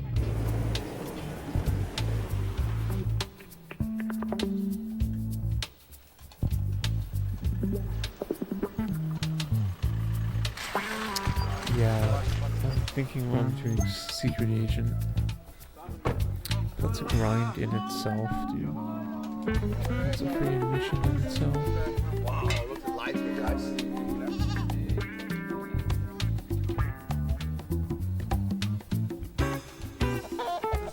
That is just as heartbreaking, if not more. This is Lamini's son.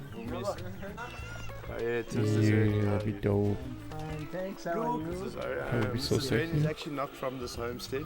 He's a leader from around the area, and he's come to me. I'm not Thanks pacing very much for it. having us in your beautiful country. Thank you. Huh? Nice. How do you grow? What you put in the ground? Old Yeah. strat? Wow, insane. of different things. A lot of different things? These I would beautiful highly. circles. I mean, obviously, Carrots. you're the one who's Oh, pacing Jesus. 22, so I shouldn't say Except for the anything. sunset sherbet. But like, Nice. I don't think I'm Sunset freaking sherbet. good enough to get And 24 Exodus. old They're the strat. perfect plant.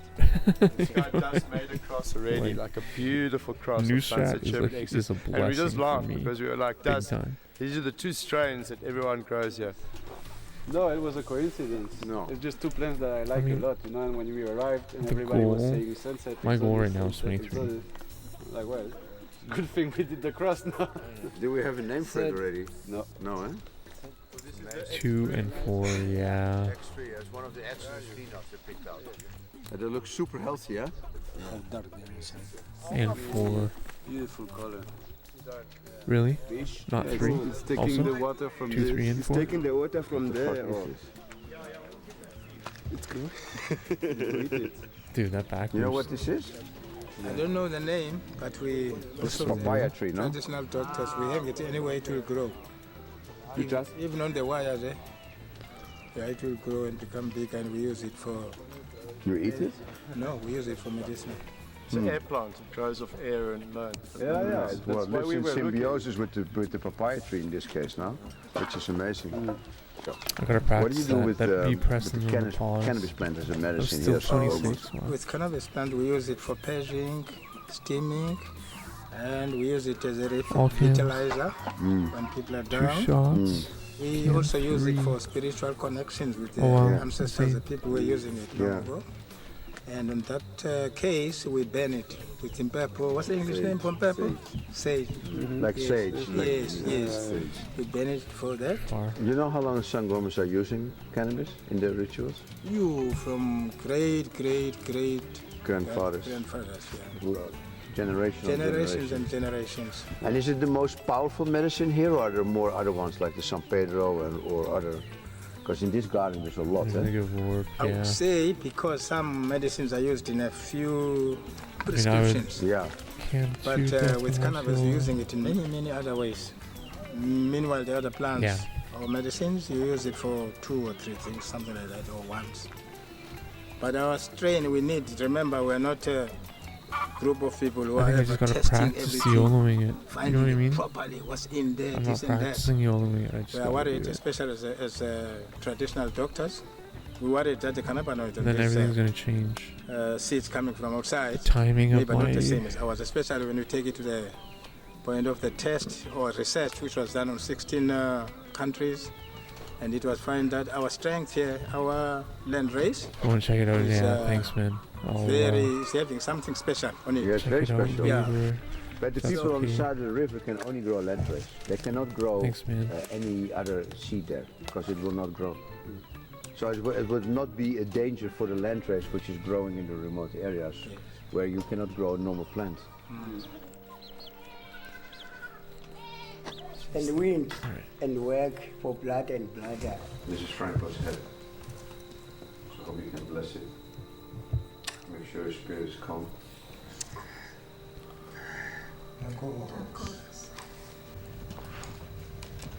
Oh, brutal. Brutal.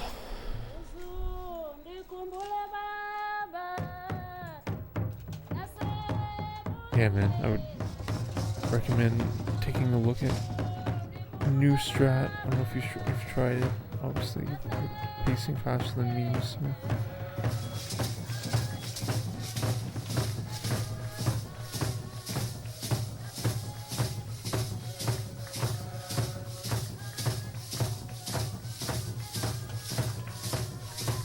Oh, brutal.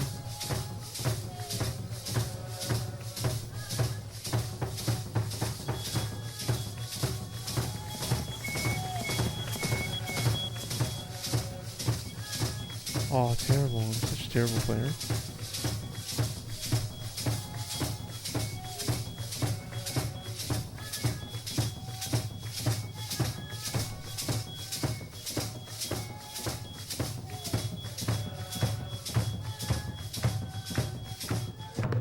So thank you very much for blessing Franco. You know, he was our brother and best friend and past 25 terrible. years. We're back in the motherland where his children were born. Cool. And the Not blessing peace. of your community means a lot to us. And thank you for passing on his message to Franco. I gotta practice everything. That beat press is really late too. Not even looking down. Really rusty on this level. He said I wasn't rusty, but I'm very rusty. Okay, guys, so I'm gonna recap. We're gonna meet up in Amsterdam in a couple of weeks when we get the lab results, so that we can talk to Professor Joost from GH Medical. And then we're also gonna organize the plants to go to the tissue culture lab, so that we can investigate the Exodus cheese that's been inbreeding for 15 years in that area. And maybe we'll also do some work with tissue culture with the land race that we obtained. Yeah, that would be amazing. Yeah. I think we should also collect some more seeds in that area and ask Bonker to go around where the best Exodus was, guys, with those growers around that houses in that township there. Would be great to see, you know? Especially in Exodus for sure. Yeah. Who's gonna coordinate that? You, Dash? Yeah, I will contact him now. Okay. It's at least pace 23 here. So next time we see you in Amsterdam. Yeah, man. Take care. Okay, cheers, guys. Catch you later. Bye. That back boost was so bad. Still might be 23. Yeah, that back boost. That was pretty YOLO. That was a pretty slow third cam though.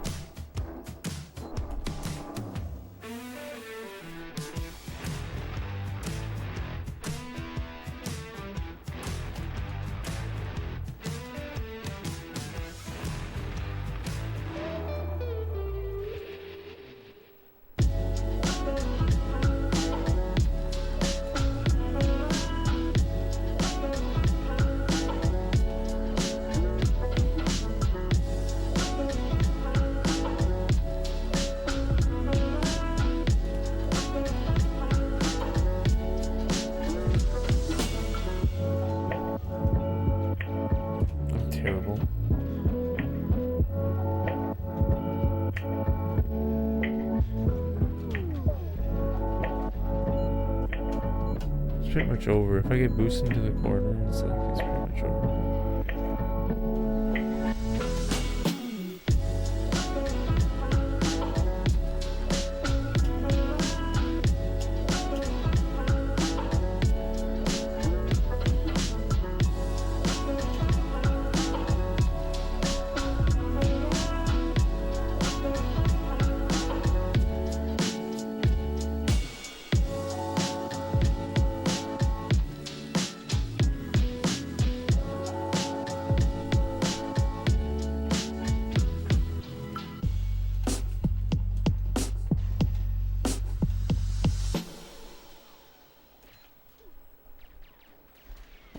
It's too slow. It was too slow anyways.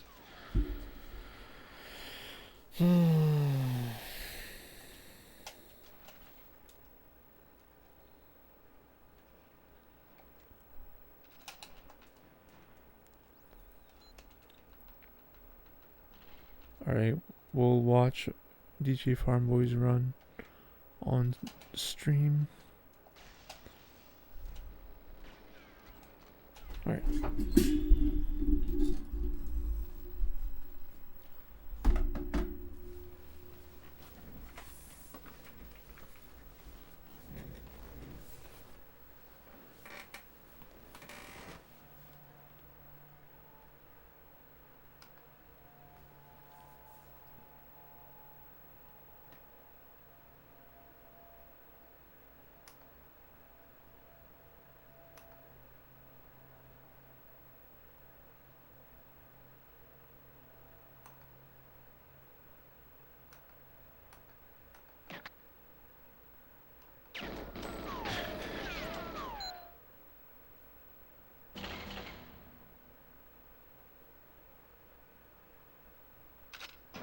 Insane in the cinema.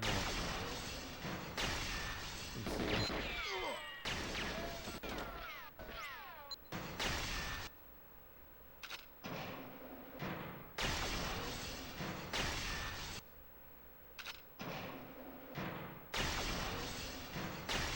Wow.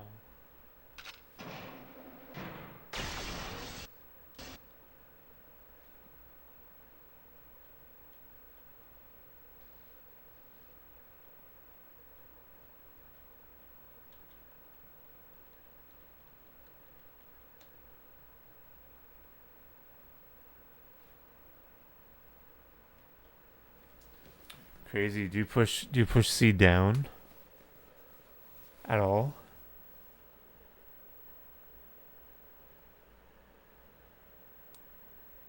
Yo, we're still here. No. Thanks, man. It looks like you do, dude. That's just like perfectly. That's like curling, man. You like curled Bond into the perfect spot there.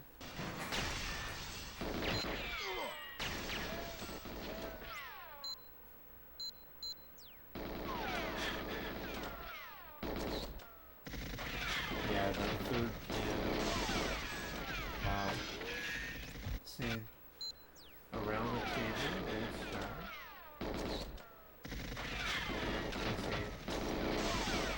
Oh yeah, you could totally get 22-0 for sure, man.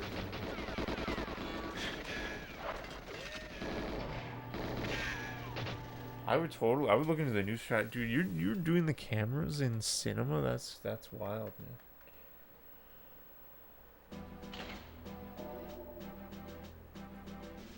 I think I slid off the wall. I'm about to hit. Thanks, Toad. I'm so lucky, man. I gotta share more on there, dude. I'm trying to figure out a lot in my life. What is this?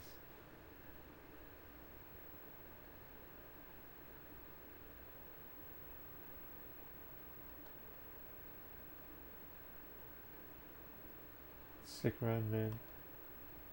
Dude, you should totally look at the new like. You think you slid off the box? Gotta go, yo. Thanks, man. I'm gonna watch it again.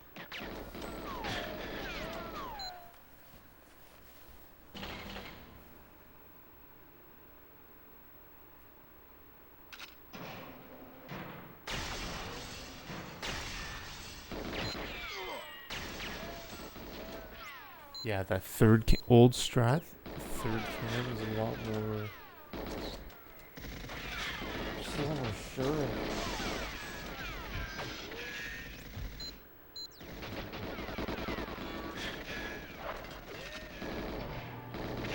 Oh yeah, I could totally see 22. But dude, if you do new strat, you could like 100% get 22 really quickly, I think. Yes, the fist pump.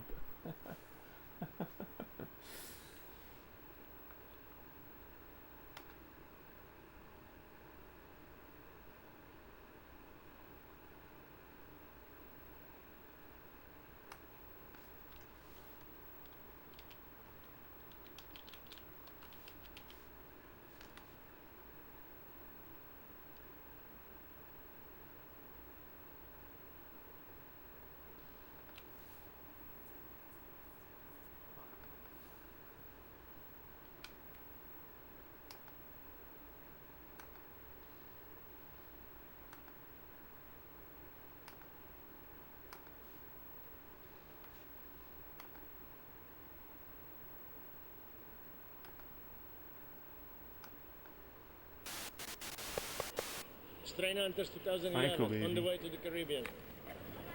Oi.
In 2011, we decided to do 2 expeditions in 2 countries, one Trinidad and one St. Vincent and the Grenadines. The main reason we wanted to do these 2 expeditions in one movie is to show the whole world the different policies related to drug law in 2 countries and how it's going to affect those 2 countries in the future.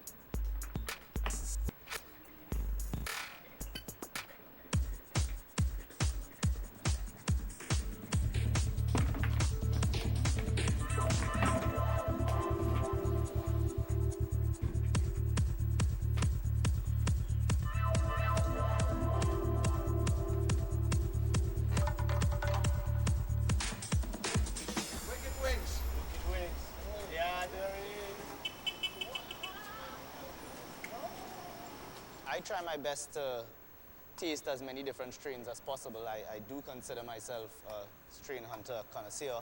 So, and I've traveled, most of my travels are for smoking. So I've been to, you know, St. Vincent, Jamaica, California, Amsterdam, of course, you know.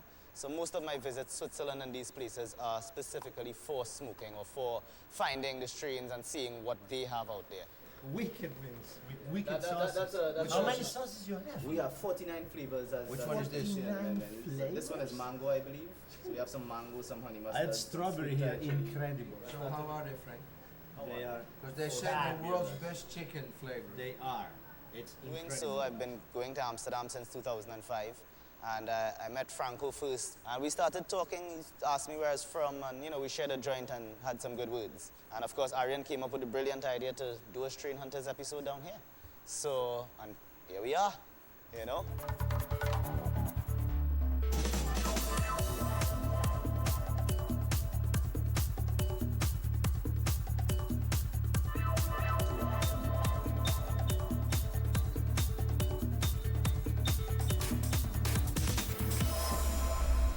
Unfortunately, when we landed in Trinidad just after our scouting trip already a while ago, they enforced the state of emergency. That means there's a curfew from 11 to 5 in the morning, and already the tension that you felt in the these island Strain was Hunter intense. videos were so massively important in the legalization. Like, it's just so insane. Because this came out in like 2014, It's alleged that 2013. a container of firearms came in onto a port and went missing. Now, they announced the state of It's so emergency, nice stating watching that it. Like, we lost they are Franco, holding it to but, find man, and get rid of the so nice watching firearms. It's strictly for With firearms like in the many country. countries legal now, and it's just amazing.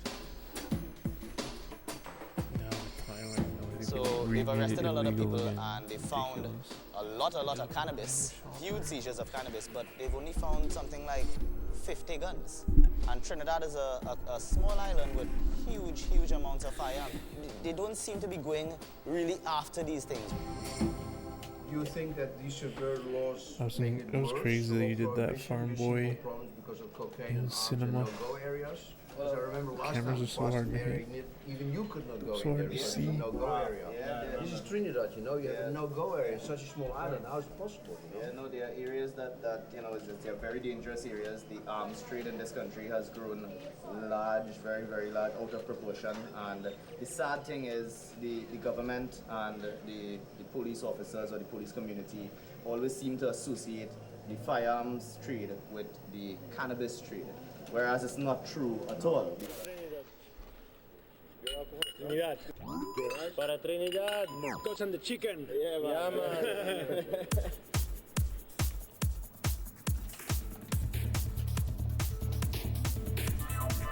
You need to know the island to be able to judge the situations. And Yo, Dr. Dwight, Green thanks, told us dude. exactly where we could be smoking and where it was advisable not to be smoking. We had trips in If the you do. car where it was very dangerous to smoke. For example, when we were driving on the highway, because we could. I know, I be follow you, I stopped at see your any streams, point. I'm in your streams. And when we were driving in the How you doing? countryside, in the hills, then Thanks. it was a little bit more relaxed to smoke. Going but for you could 23. notice that it was never completely relaxed. There was always some tension in the air every single time someone would spark up a joint. They shouldn't rule tobacco shit was joints too even slow, in Trinidad anyways. because when the police But sees you I with went those too things, far. you know, they'll stop you Thanks and to give Wayne, you a that pat was down nice, you know. immediately, thinking it's marijuana.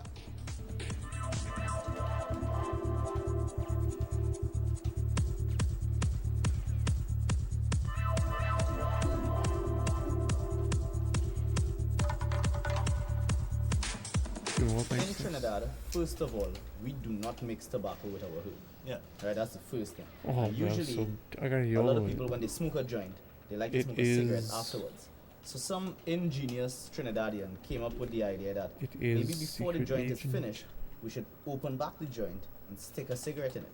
And that's where Trinidad first came up with the roll-on, because you're rolling the joint onto the cigarette. Right? How long are they doing? How long are they doing Oh, this? for as long as anyone that I've spoken to can remember. A lot of us like to break a little tip off the cigarette. It gives it a little more intensity and taste. And then you basically add the cigarette to the end of the joint just the same way you would add a roach, or a filter, right? You would put it in, and basically you tuck around the cigarette. Easy to try with a pencil at first. Once it's tight enough on the cigarette without creasing the cigarette, because if you crease the cigarette, you'll get some smoke passing. Just lick and stick. And there you have it. You've got yourself a Trinidad roll-on. This part, the whole thing is called the roll-on. When the pure herb is finished and it gets to the cigarette tastes like the herb. So we call the Soft, cigarette part man. a funk, because it tastes funky.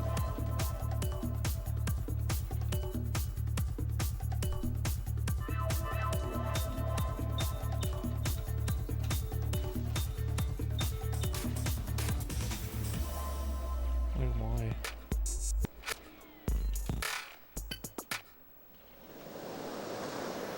Hi. What's going on? Nice one, bro. How's life? We had some very, very good sources in Trinidad to scout some marijuana. Oh, we knew man. it was not too great there, and also we knew that the planters were having Terrible. problems and all moving to really, really small fields. The biggest field you might come across may be less than a quarter of an acre, and some guys even have three trees in one hole. They plant different places, but they just have one or two here and there. It makes it Thanks to easier White if the House, helicopter cool. passes over and they see 2 trees in a spot. They're not going to waste their time to land and take down those 2 trees. So it's smart, but it's also a lot more hard work. Oh, that's such a scam, dude. I missed that by like a millimeter. It's fine. Like what? They basically use the unique terrain, the mountainous volcanic terrain, to their advantage. You have to walk really, really, really far. You feel like you're dying. You slip, you squelch, you fall down. The mud itself grabs your feet as you walk. And this all basically helps the growers.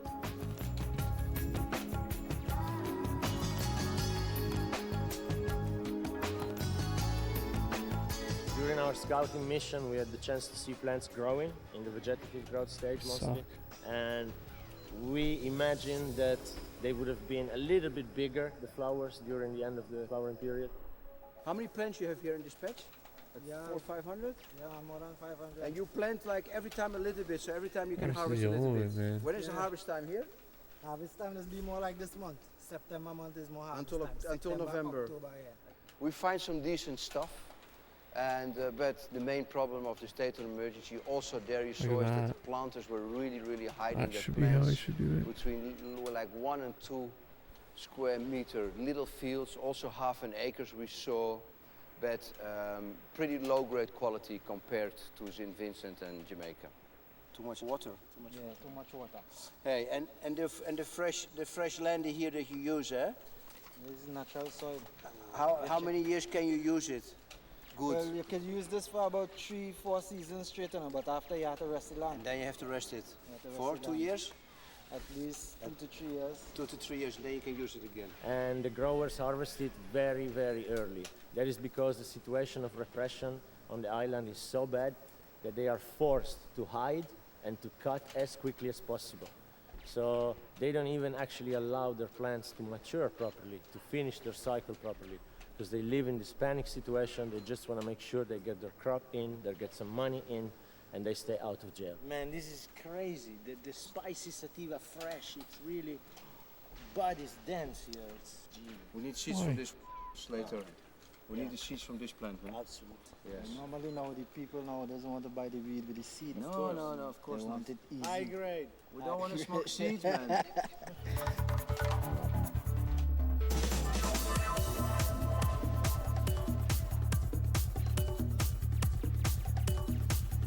Huh.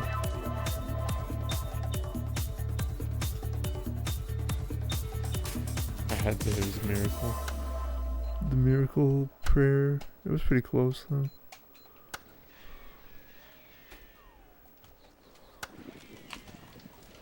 Amazing coconut water.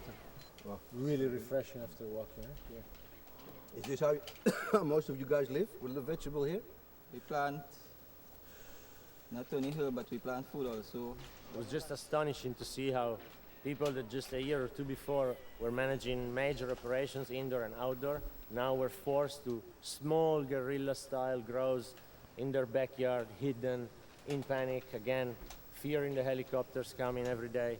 And this is just incredibly bad. And compared to cocaine, is there more people in prison for cocaine or for marijuana here in Trinidad? Marijuana by far. Yeah? Yeah. What, 3 to 5 or 4 to 5? How does it work? It can like be 7 to 3, you know? 7 to 3? Yeah. 7 for marijuana, 3 for cocaine. Yeah, yeah. Incredible, eh? If one gets caught with anywhere from some leaves to straight up to a kilogram, they can be charged for possession, and they have the option of keeping you in jail for up to a year maybe. Trafficking is usually short jail time also with a larger fine. If you get caught with a seed, 1 seed, 2 seeds, anything like that, they will charge you for cultivating cannabis, and it's a higher charge than both possession and trafficking. Oh, I hate this. Like,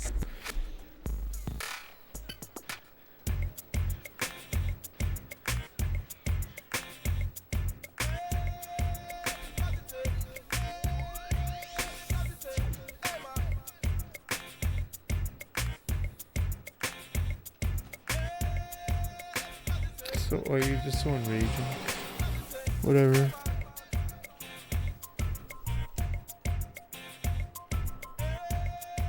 Well, with all our experience of 20 years of Africa, Caribbean, Asia, whatever, one small detail we forgot to check the key of the gasoline. It's 6 o'clock in the morning and the key is not working. It ain't going in. So we're gonna have to break the thing open. What can we do? It's not working. It's not working. But don't worry, we'll get there. Right? Train hunters always get there.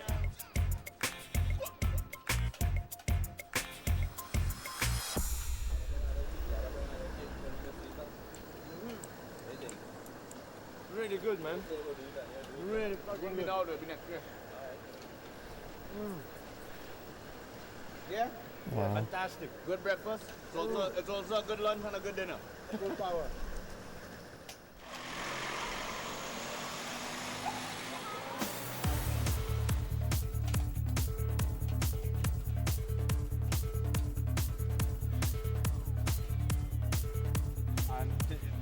In all actuality, there is cannabis over the mountaintop. As soon as you cross over the mountaintop, you will find little fields, of course, because we're in Trinidad, right? Small plots. But there is herb. You might find even better things than we saw so far on this trip. But we wouldn't venture on this trip into that area, of course, because then, there may be no more greenhouse seeds on the whole. So, we'd stay away from trouble.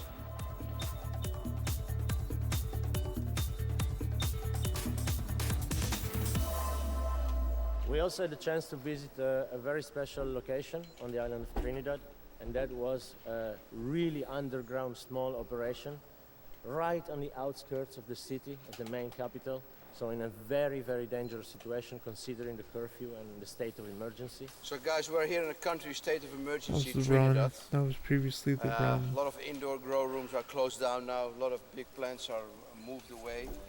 So the guys moved completely back into the bush.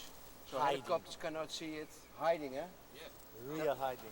How big of a problem is it? What? Major problem? How long has this been going on? Even the papers, the newspapers, Yeah. the price of marijuana, it doubled since the state of emergency. Double the price of marijuana on the island. Double. These friends, they had a small grow around a veggie field where they used to grow tomatoes and other crops.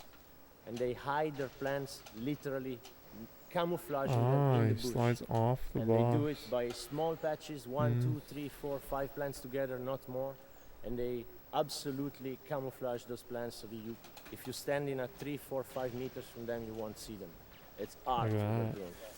Fantastic, but you're doing a really great job, Respect, especially in this circumstance. It's so difficult to grow here now. It's so dangerous.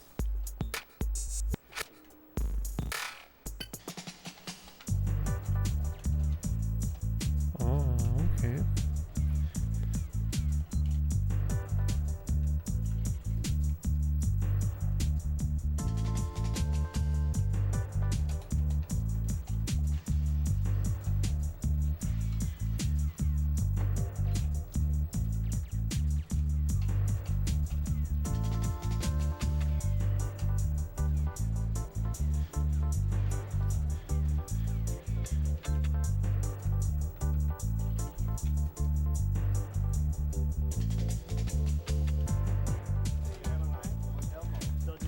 Elmo, I don't know where Elmo is. I'm trying to contact him. Where Rastafari? The last day we were in Trinidad on the island, we had the chance to join a special ceremony, the Sabbath of the Bobo Shanti Rastafari community on the island. Tomorrow we do the ceremony, no? Yes, tomorrow. Very, very special people. Franco. This is a community within the church that believes in God and our Rastafaris.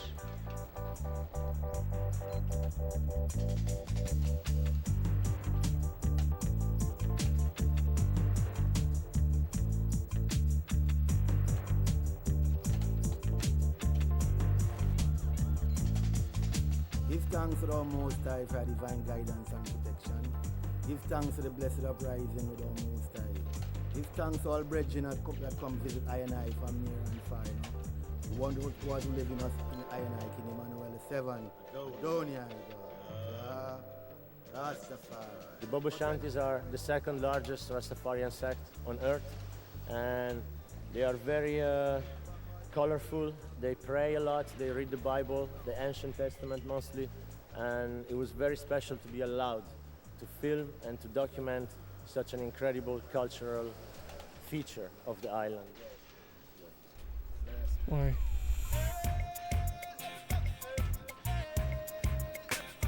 This might be 23 pace.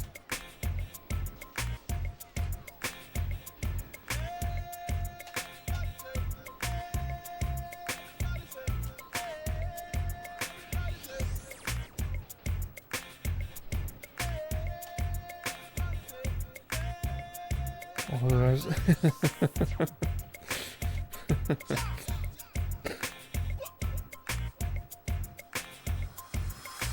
We know say that the herb come from King Solomon, like the lineage of Christ. Oh, it's gonna get a lot more. Oh, So why? we know, Like, how say, could I? even just as Guys. Mr. Smoke herb. When I tell people that, they must feel like it's some joke, but Christ It's was gonna get a the lot more solution. Rastafari bullshitty. Christ tell you about the herb and teach people about the herb, so we know that. So within I culture, we know say that the herb originates from Ethiopia, Africa, because there everything come from. But we don't smoke herb for We should them. watch the Jamaican one after, buddy. We don't smoke herb to get high, to hallucinate, Again. or to enjoy a party. We don't smoke herb for that. We smoke herb for meditation, because life is a meditation. Increases the natural energy vibe in the body. Yeah, life on itself is a encourages meditation. you to From you move wake up forward. on your bed in the morning, your meditation running. Till you go to bed at night, you know them way they, even when you sleep in your meditation still running, because the mind don't sleep. The government is openly against cannabis and against even the Rastafari people who use cannabis. But these guys, they live in a way that Oh, brutal. respects the local community, and they show that they can do it. They can use the herb without being harassed or hassled more than a little bit. And this is because they are so strong and so religious and so deep in their thoughts. They don't really deal with the herb, they don't really make a business out of it, but they just Why are grow it people for their accepting own of use and smoke it for their people own when prayers and ceremonies. So only through it's probably victimhood? the single most accepted way on Trinidad for herb to be approached, even though it's still illegal. What if I want to smoke to get high? You know? Yeah, frankly. Wow, Like- man, nice little patch. No, it has to be some sort of medical fucking Yeah, Erwin. terminal illness that's patient Arizona. to not be stigmatized against. Arizona, You but call it's it a skunk. Arizona skunk? Arizona skunk. Sorry. Really, is a skunk. It really smells like one. Yeah. You smell this one? These plants here, we have about Smell it. 3 more weeks lifespan. Yeah. Wow. Yeah. Wow, it's Very pungent. puke, huh? Puke What the punch. fuck? Very puke, man. Beautiful. 3 more weeks Chemical. lifespan for the fatter ones. Really strong. You call it the fatter one? The fatter ones like these here, sir? About 3 more weeks lifespan. Them they will go more, you know? So half October. Yeah. So you cut most of it half October to half November. Natural. Yeah? Yeah. And how many times a year you plant? Right around here, non-stop. Non-stop. Non-stop. Non-stop. What's this we have here? This is the next breed of skunk here. Okay. Yeah, this is mostly skunk we plant here now.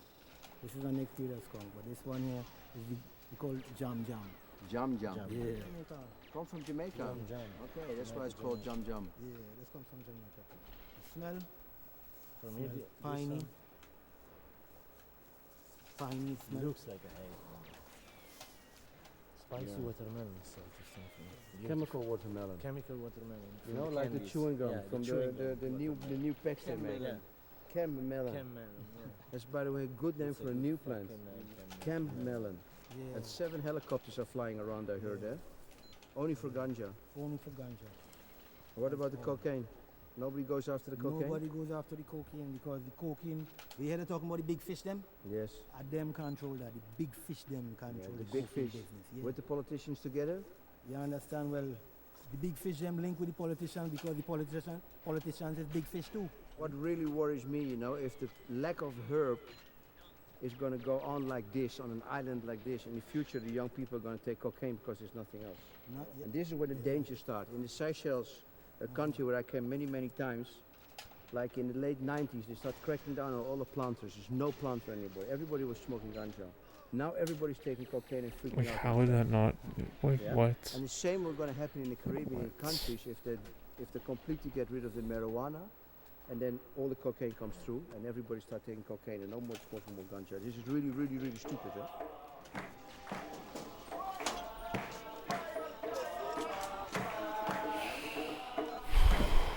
What really touched me about the ceremony was the way we were welcomed and the warm vibe and the energy that people gave us.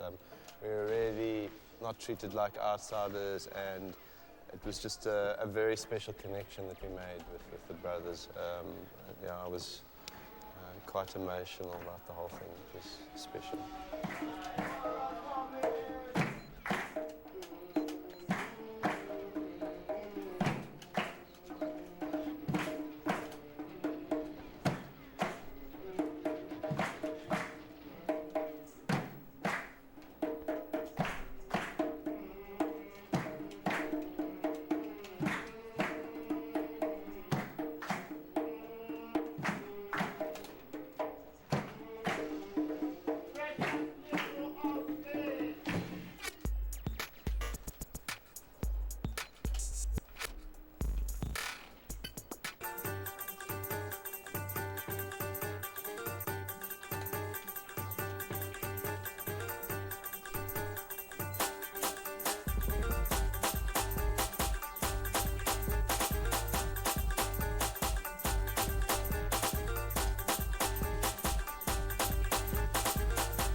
When we arrived in St. Vincent, we immediately realized that the vibe of the island was completely different than Trinidad.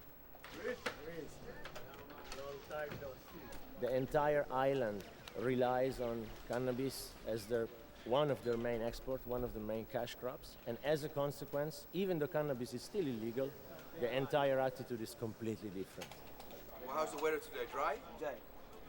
And how many guys we have to walk up? Like 6 or 7 now we have now. 10 bags. It's good now? Huh? Yeah, look here, classic. Classic.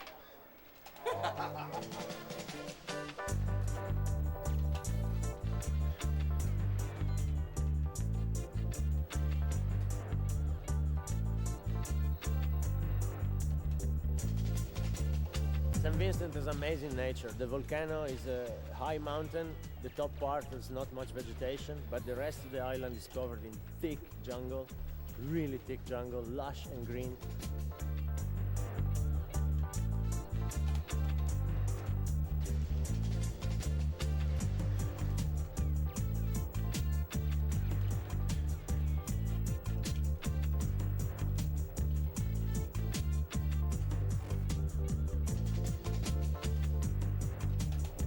rains a lot.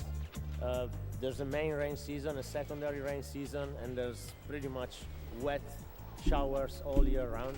There's hurricane seasons as well, and the landscapes are amazing. They're breathtaking. The light is so intense. It shines so bright.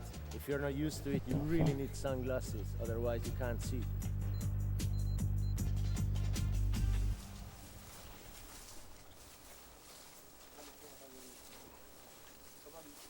Day one, we walked up to the volcano, and remarkable what we saw there. Hundreds of fields on the way onto the top. Beautiful genetics, a lot of local bushweed in all kinds of stages because people plant the whole year round. What kind of weed is this? Them here is Jamaican skunk. Jamaican skunks. Mixed up. And this whole volcano is full of little patches everywhere. How's the soil here? It's really vital, huh? Strong soil. Yeah? Lava soil, amazing. Oh, what is this here, eh? Fall. This is the fall. You guys feed anything to the plants? Chicken shit. Yeah, and the albatross. Well, you guys have enough chickens in the Caribbean, so that will work.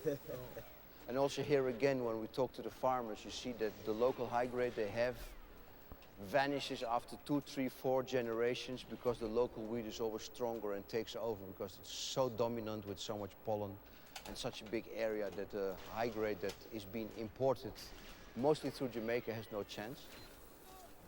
Wow, what we have here. Beautiful This patch, what a beautiful patch, guys, look. It's incredible, man. This valley, look how nice the sun comes in. And all the way until the other valley, you see only ganja. It's like ganja country here. Full. Look different than the other patch we were, eh? No, all the seeds are the same. The same, just mixed up genetics. Yeah. But it was very interesting to speak to all the farmers about their land races. We saw different phenotypes of the local bush wheat. We saw different ways of how they plant. They have these beautiful, nice little hills because they have this huge amount of rain. Some planters plant like really steep. Some planters have a better field. Well, it was also nice to hear that they only plant 1 year on one field, or 2 years maximum some, because they give some fertilizer that they can get at the local grocery shop. And then they would leave the field for 2, 3 years and swap to the field next door. Yo, and it's start almost growing 11 there again. p.m. We are 13 hours on the road, guys. It is. 13 hours we've been hunting for this No false stuff. flag. Very good planters, very good farmers, guys. Taking care of the job. Taking care. Yeah. But it's a good country. It's well controlled by the politicians. It's well controlled by the police. They have got good drugs law, and they have good planters. And all comes together that they have a good tourism and a good economy. The only thing they should do, the Minister of Tourism, they should do like in Thailand, on the coast where the beaches are. It's just so evil. Build like It's just too evil, man. And restaurants like they have in Thailand and Not India, you. and Goa and Samui. You know, where the local people, where like the young tourists that come when they have not so much money. Later they come back when they have money. You attract a young tourist. They can smoke a little bit. They can enjoy the beach.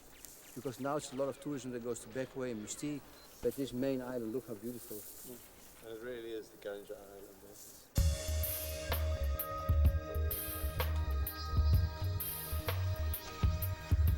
No idea how I hit that first can. We had to walk a good walk to reach the top. It took us a good 4 hours, 5 hours, and it was really intense. Mostly because of the climate. We had very hot temperature, very sticky, humid air, and it was really not as easy as some people would have thought. I hate this stupid bottle. This one was very heartbreaking. We reached the top, and it was really nice because it was one of the few times that the clouds were not completely surrounding the top of the mountain.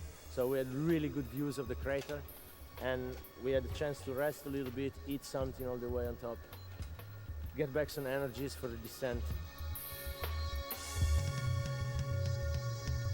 I think it's one of the best destinations in the world to come and smoke. Government is not too difficult. When they catch you, you're pretty easy. You bail yourself way out. You know, you're much more relaxed. And look what nature here, man. Where can you sit like this in a crater? Look.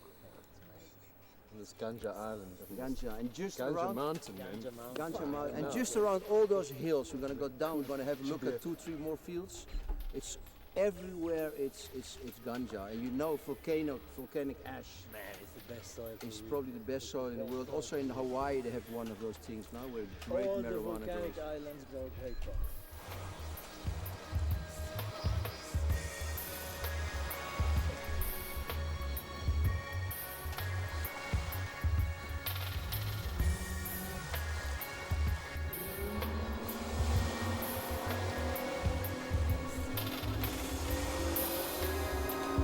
Why?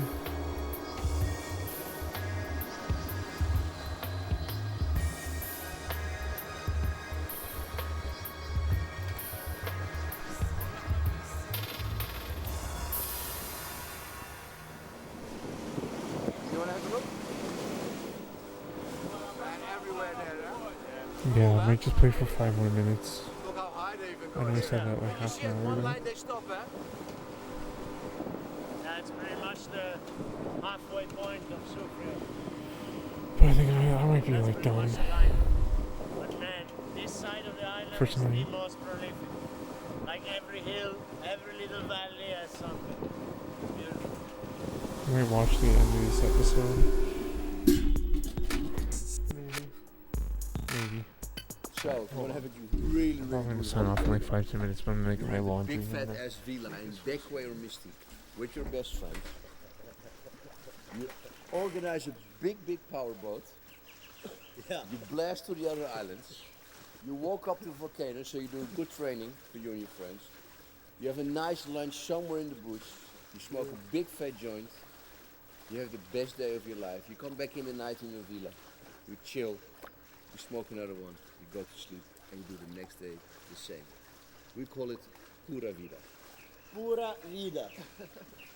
No discussion. Let's not forget that these islands are included in the list of the top luxury destinations on the planet today. And there must be a reason for that. The reason is not only the beautiful, pristine waters and the friendly music and beautiful people of the islands, but it's also the approach to cannabis. Here you are allowed to smoke and to enjoy cannabis reasonably. Of course, you have to watch out what you do because technically it's still illegal, but you are almost encouraged to enjoy cannabis as part of your holiday, as part of the local culture of the island. We stayed in a really nice villa, which was quite unusual. For Australian hunters, we were like staying in an absolute lap of luxury. But that didn't change the fact about the work that we had to do every day.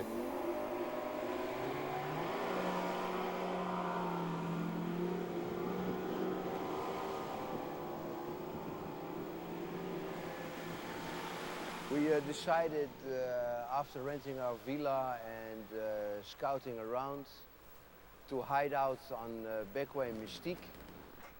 And in that case, we also needed the power boats, the original power boats of the smugglers, because there's no other way to go quickly, unseen, into St. Vincent.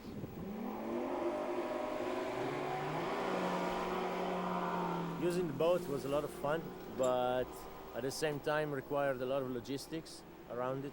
Of course, you attract a lot of viewers when you come with cameras and a lot of white people on a black beach.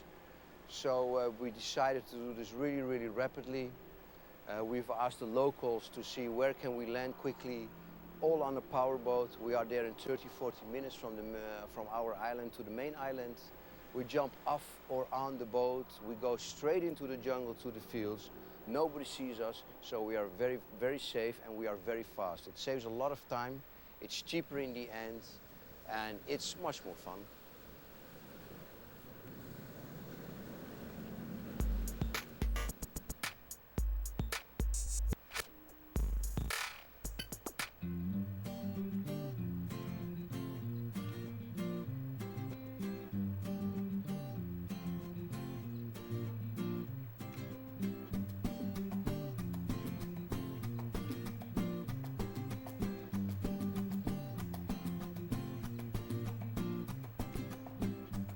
One of the things we were looking for is, of course, in each country, the best land races and the best fields.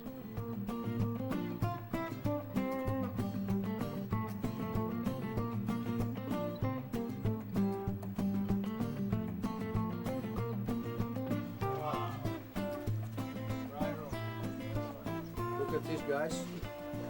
Ganja. Dry room.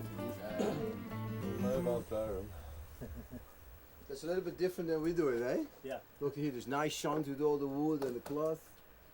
And the heater here close to it, so it dries a little extra. Gets a bit smoky flavor. Yeah. Smoke weed, eh? How do you dry anything?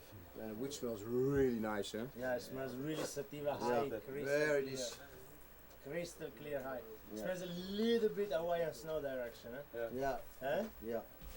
It's in that direction, I tell you. Yeah. Remember, they had a lot of work to clip this. You see the guys are all clipping with scissors here, eh? I know. And doing it the American way.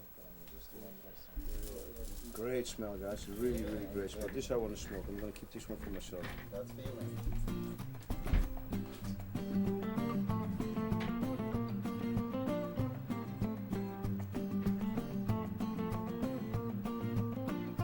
And in our scouting mission here on St. Vincent, we met Blaka, who had a beautiful field. He had the local bushweed, he had the high grades from Europe and America, and he had some hybrids crossed from Jamaica with other stuff, with local stuff, with American stuff.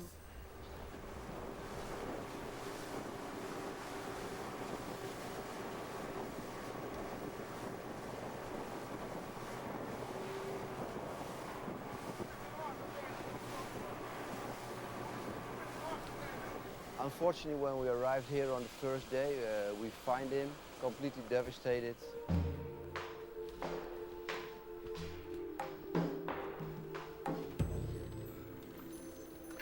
Oh, man, it's really, really bad, eh? His family has no food anymore. The police from St. Vincent located his Good night, field by everybody. Thanks for coincidence. being here, They have Toad. chopped down The White everything Owl. like a week before harvesting, 2 weeks Farm before boy, harvesting. everybody. Thank you for being here. Yeah, man. Moonraker, lurkers. What happened, man? Well, the evil one. The evil one came. The evil one came and destroyed everything. Some of his workers got arrested during the bust and later on released. We had a chance to meet Laka and talk to him in the field that was cut down by the cops just 2 weeks earlier. Straight back to zero. It's crazy. Yeah, we destroy everything. Until it's in your hands, it's not in your hands. Yeah, totally.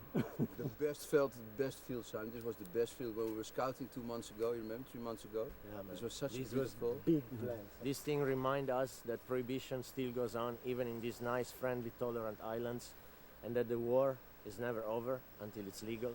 All those families and so on is suffering right now. They're suffering right now because the police cut it down. Yeah, totally. And they seems to enjoy doing that. And they not only do that, but they take all your facilities, gas bottles and everything. We gotta do meat, we gotta do the meat anything that is suitable for them. They work with it. We got to survive. Right now, all bananas and planting, agriculture in the whole is total devastation as well. A disease on all the bananas and planting. There's a disease totally on the bananas. I'm talking about devastation. In this island. Right now. And all the traffickers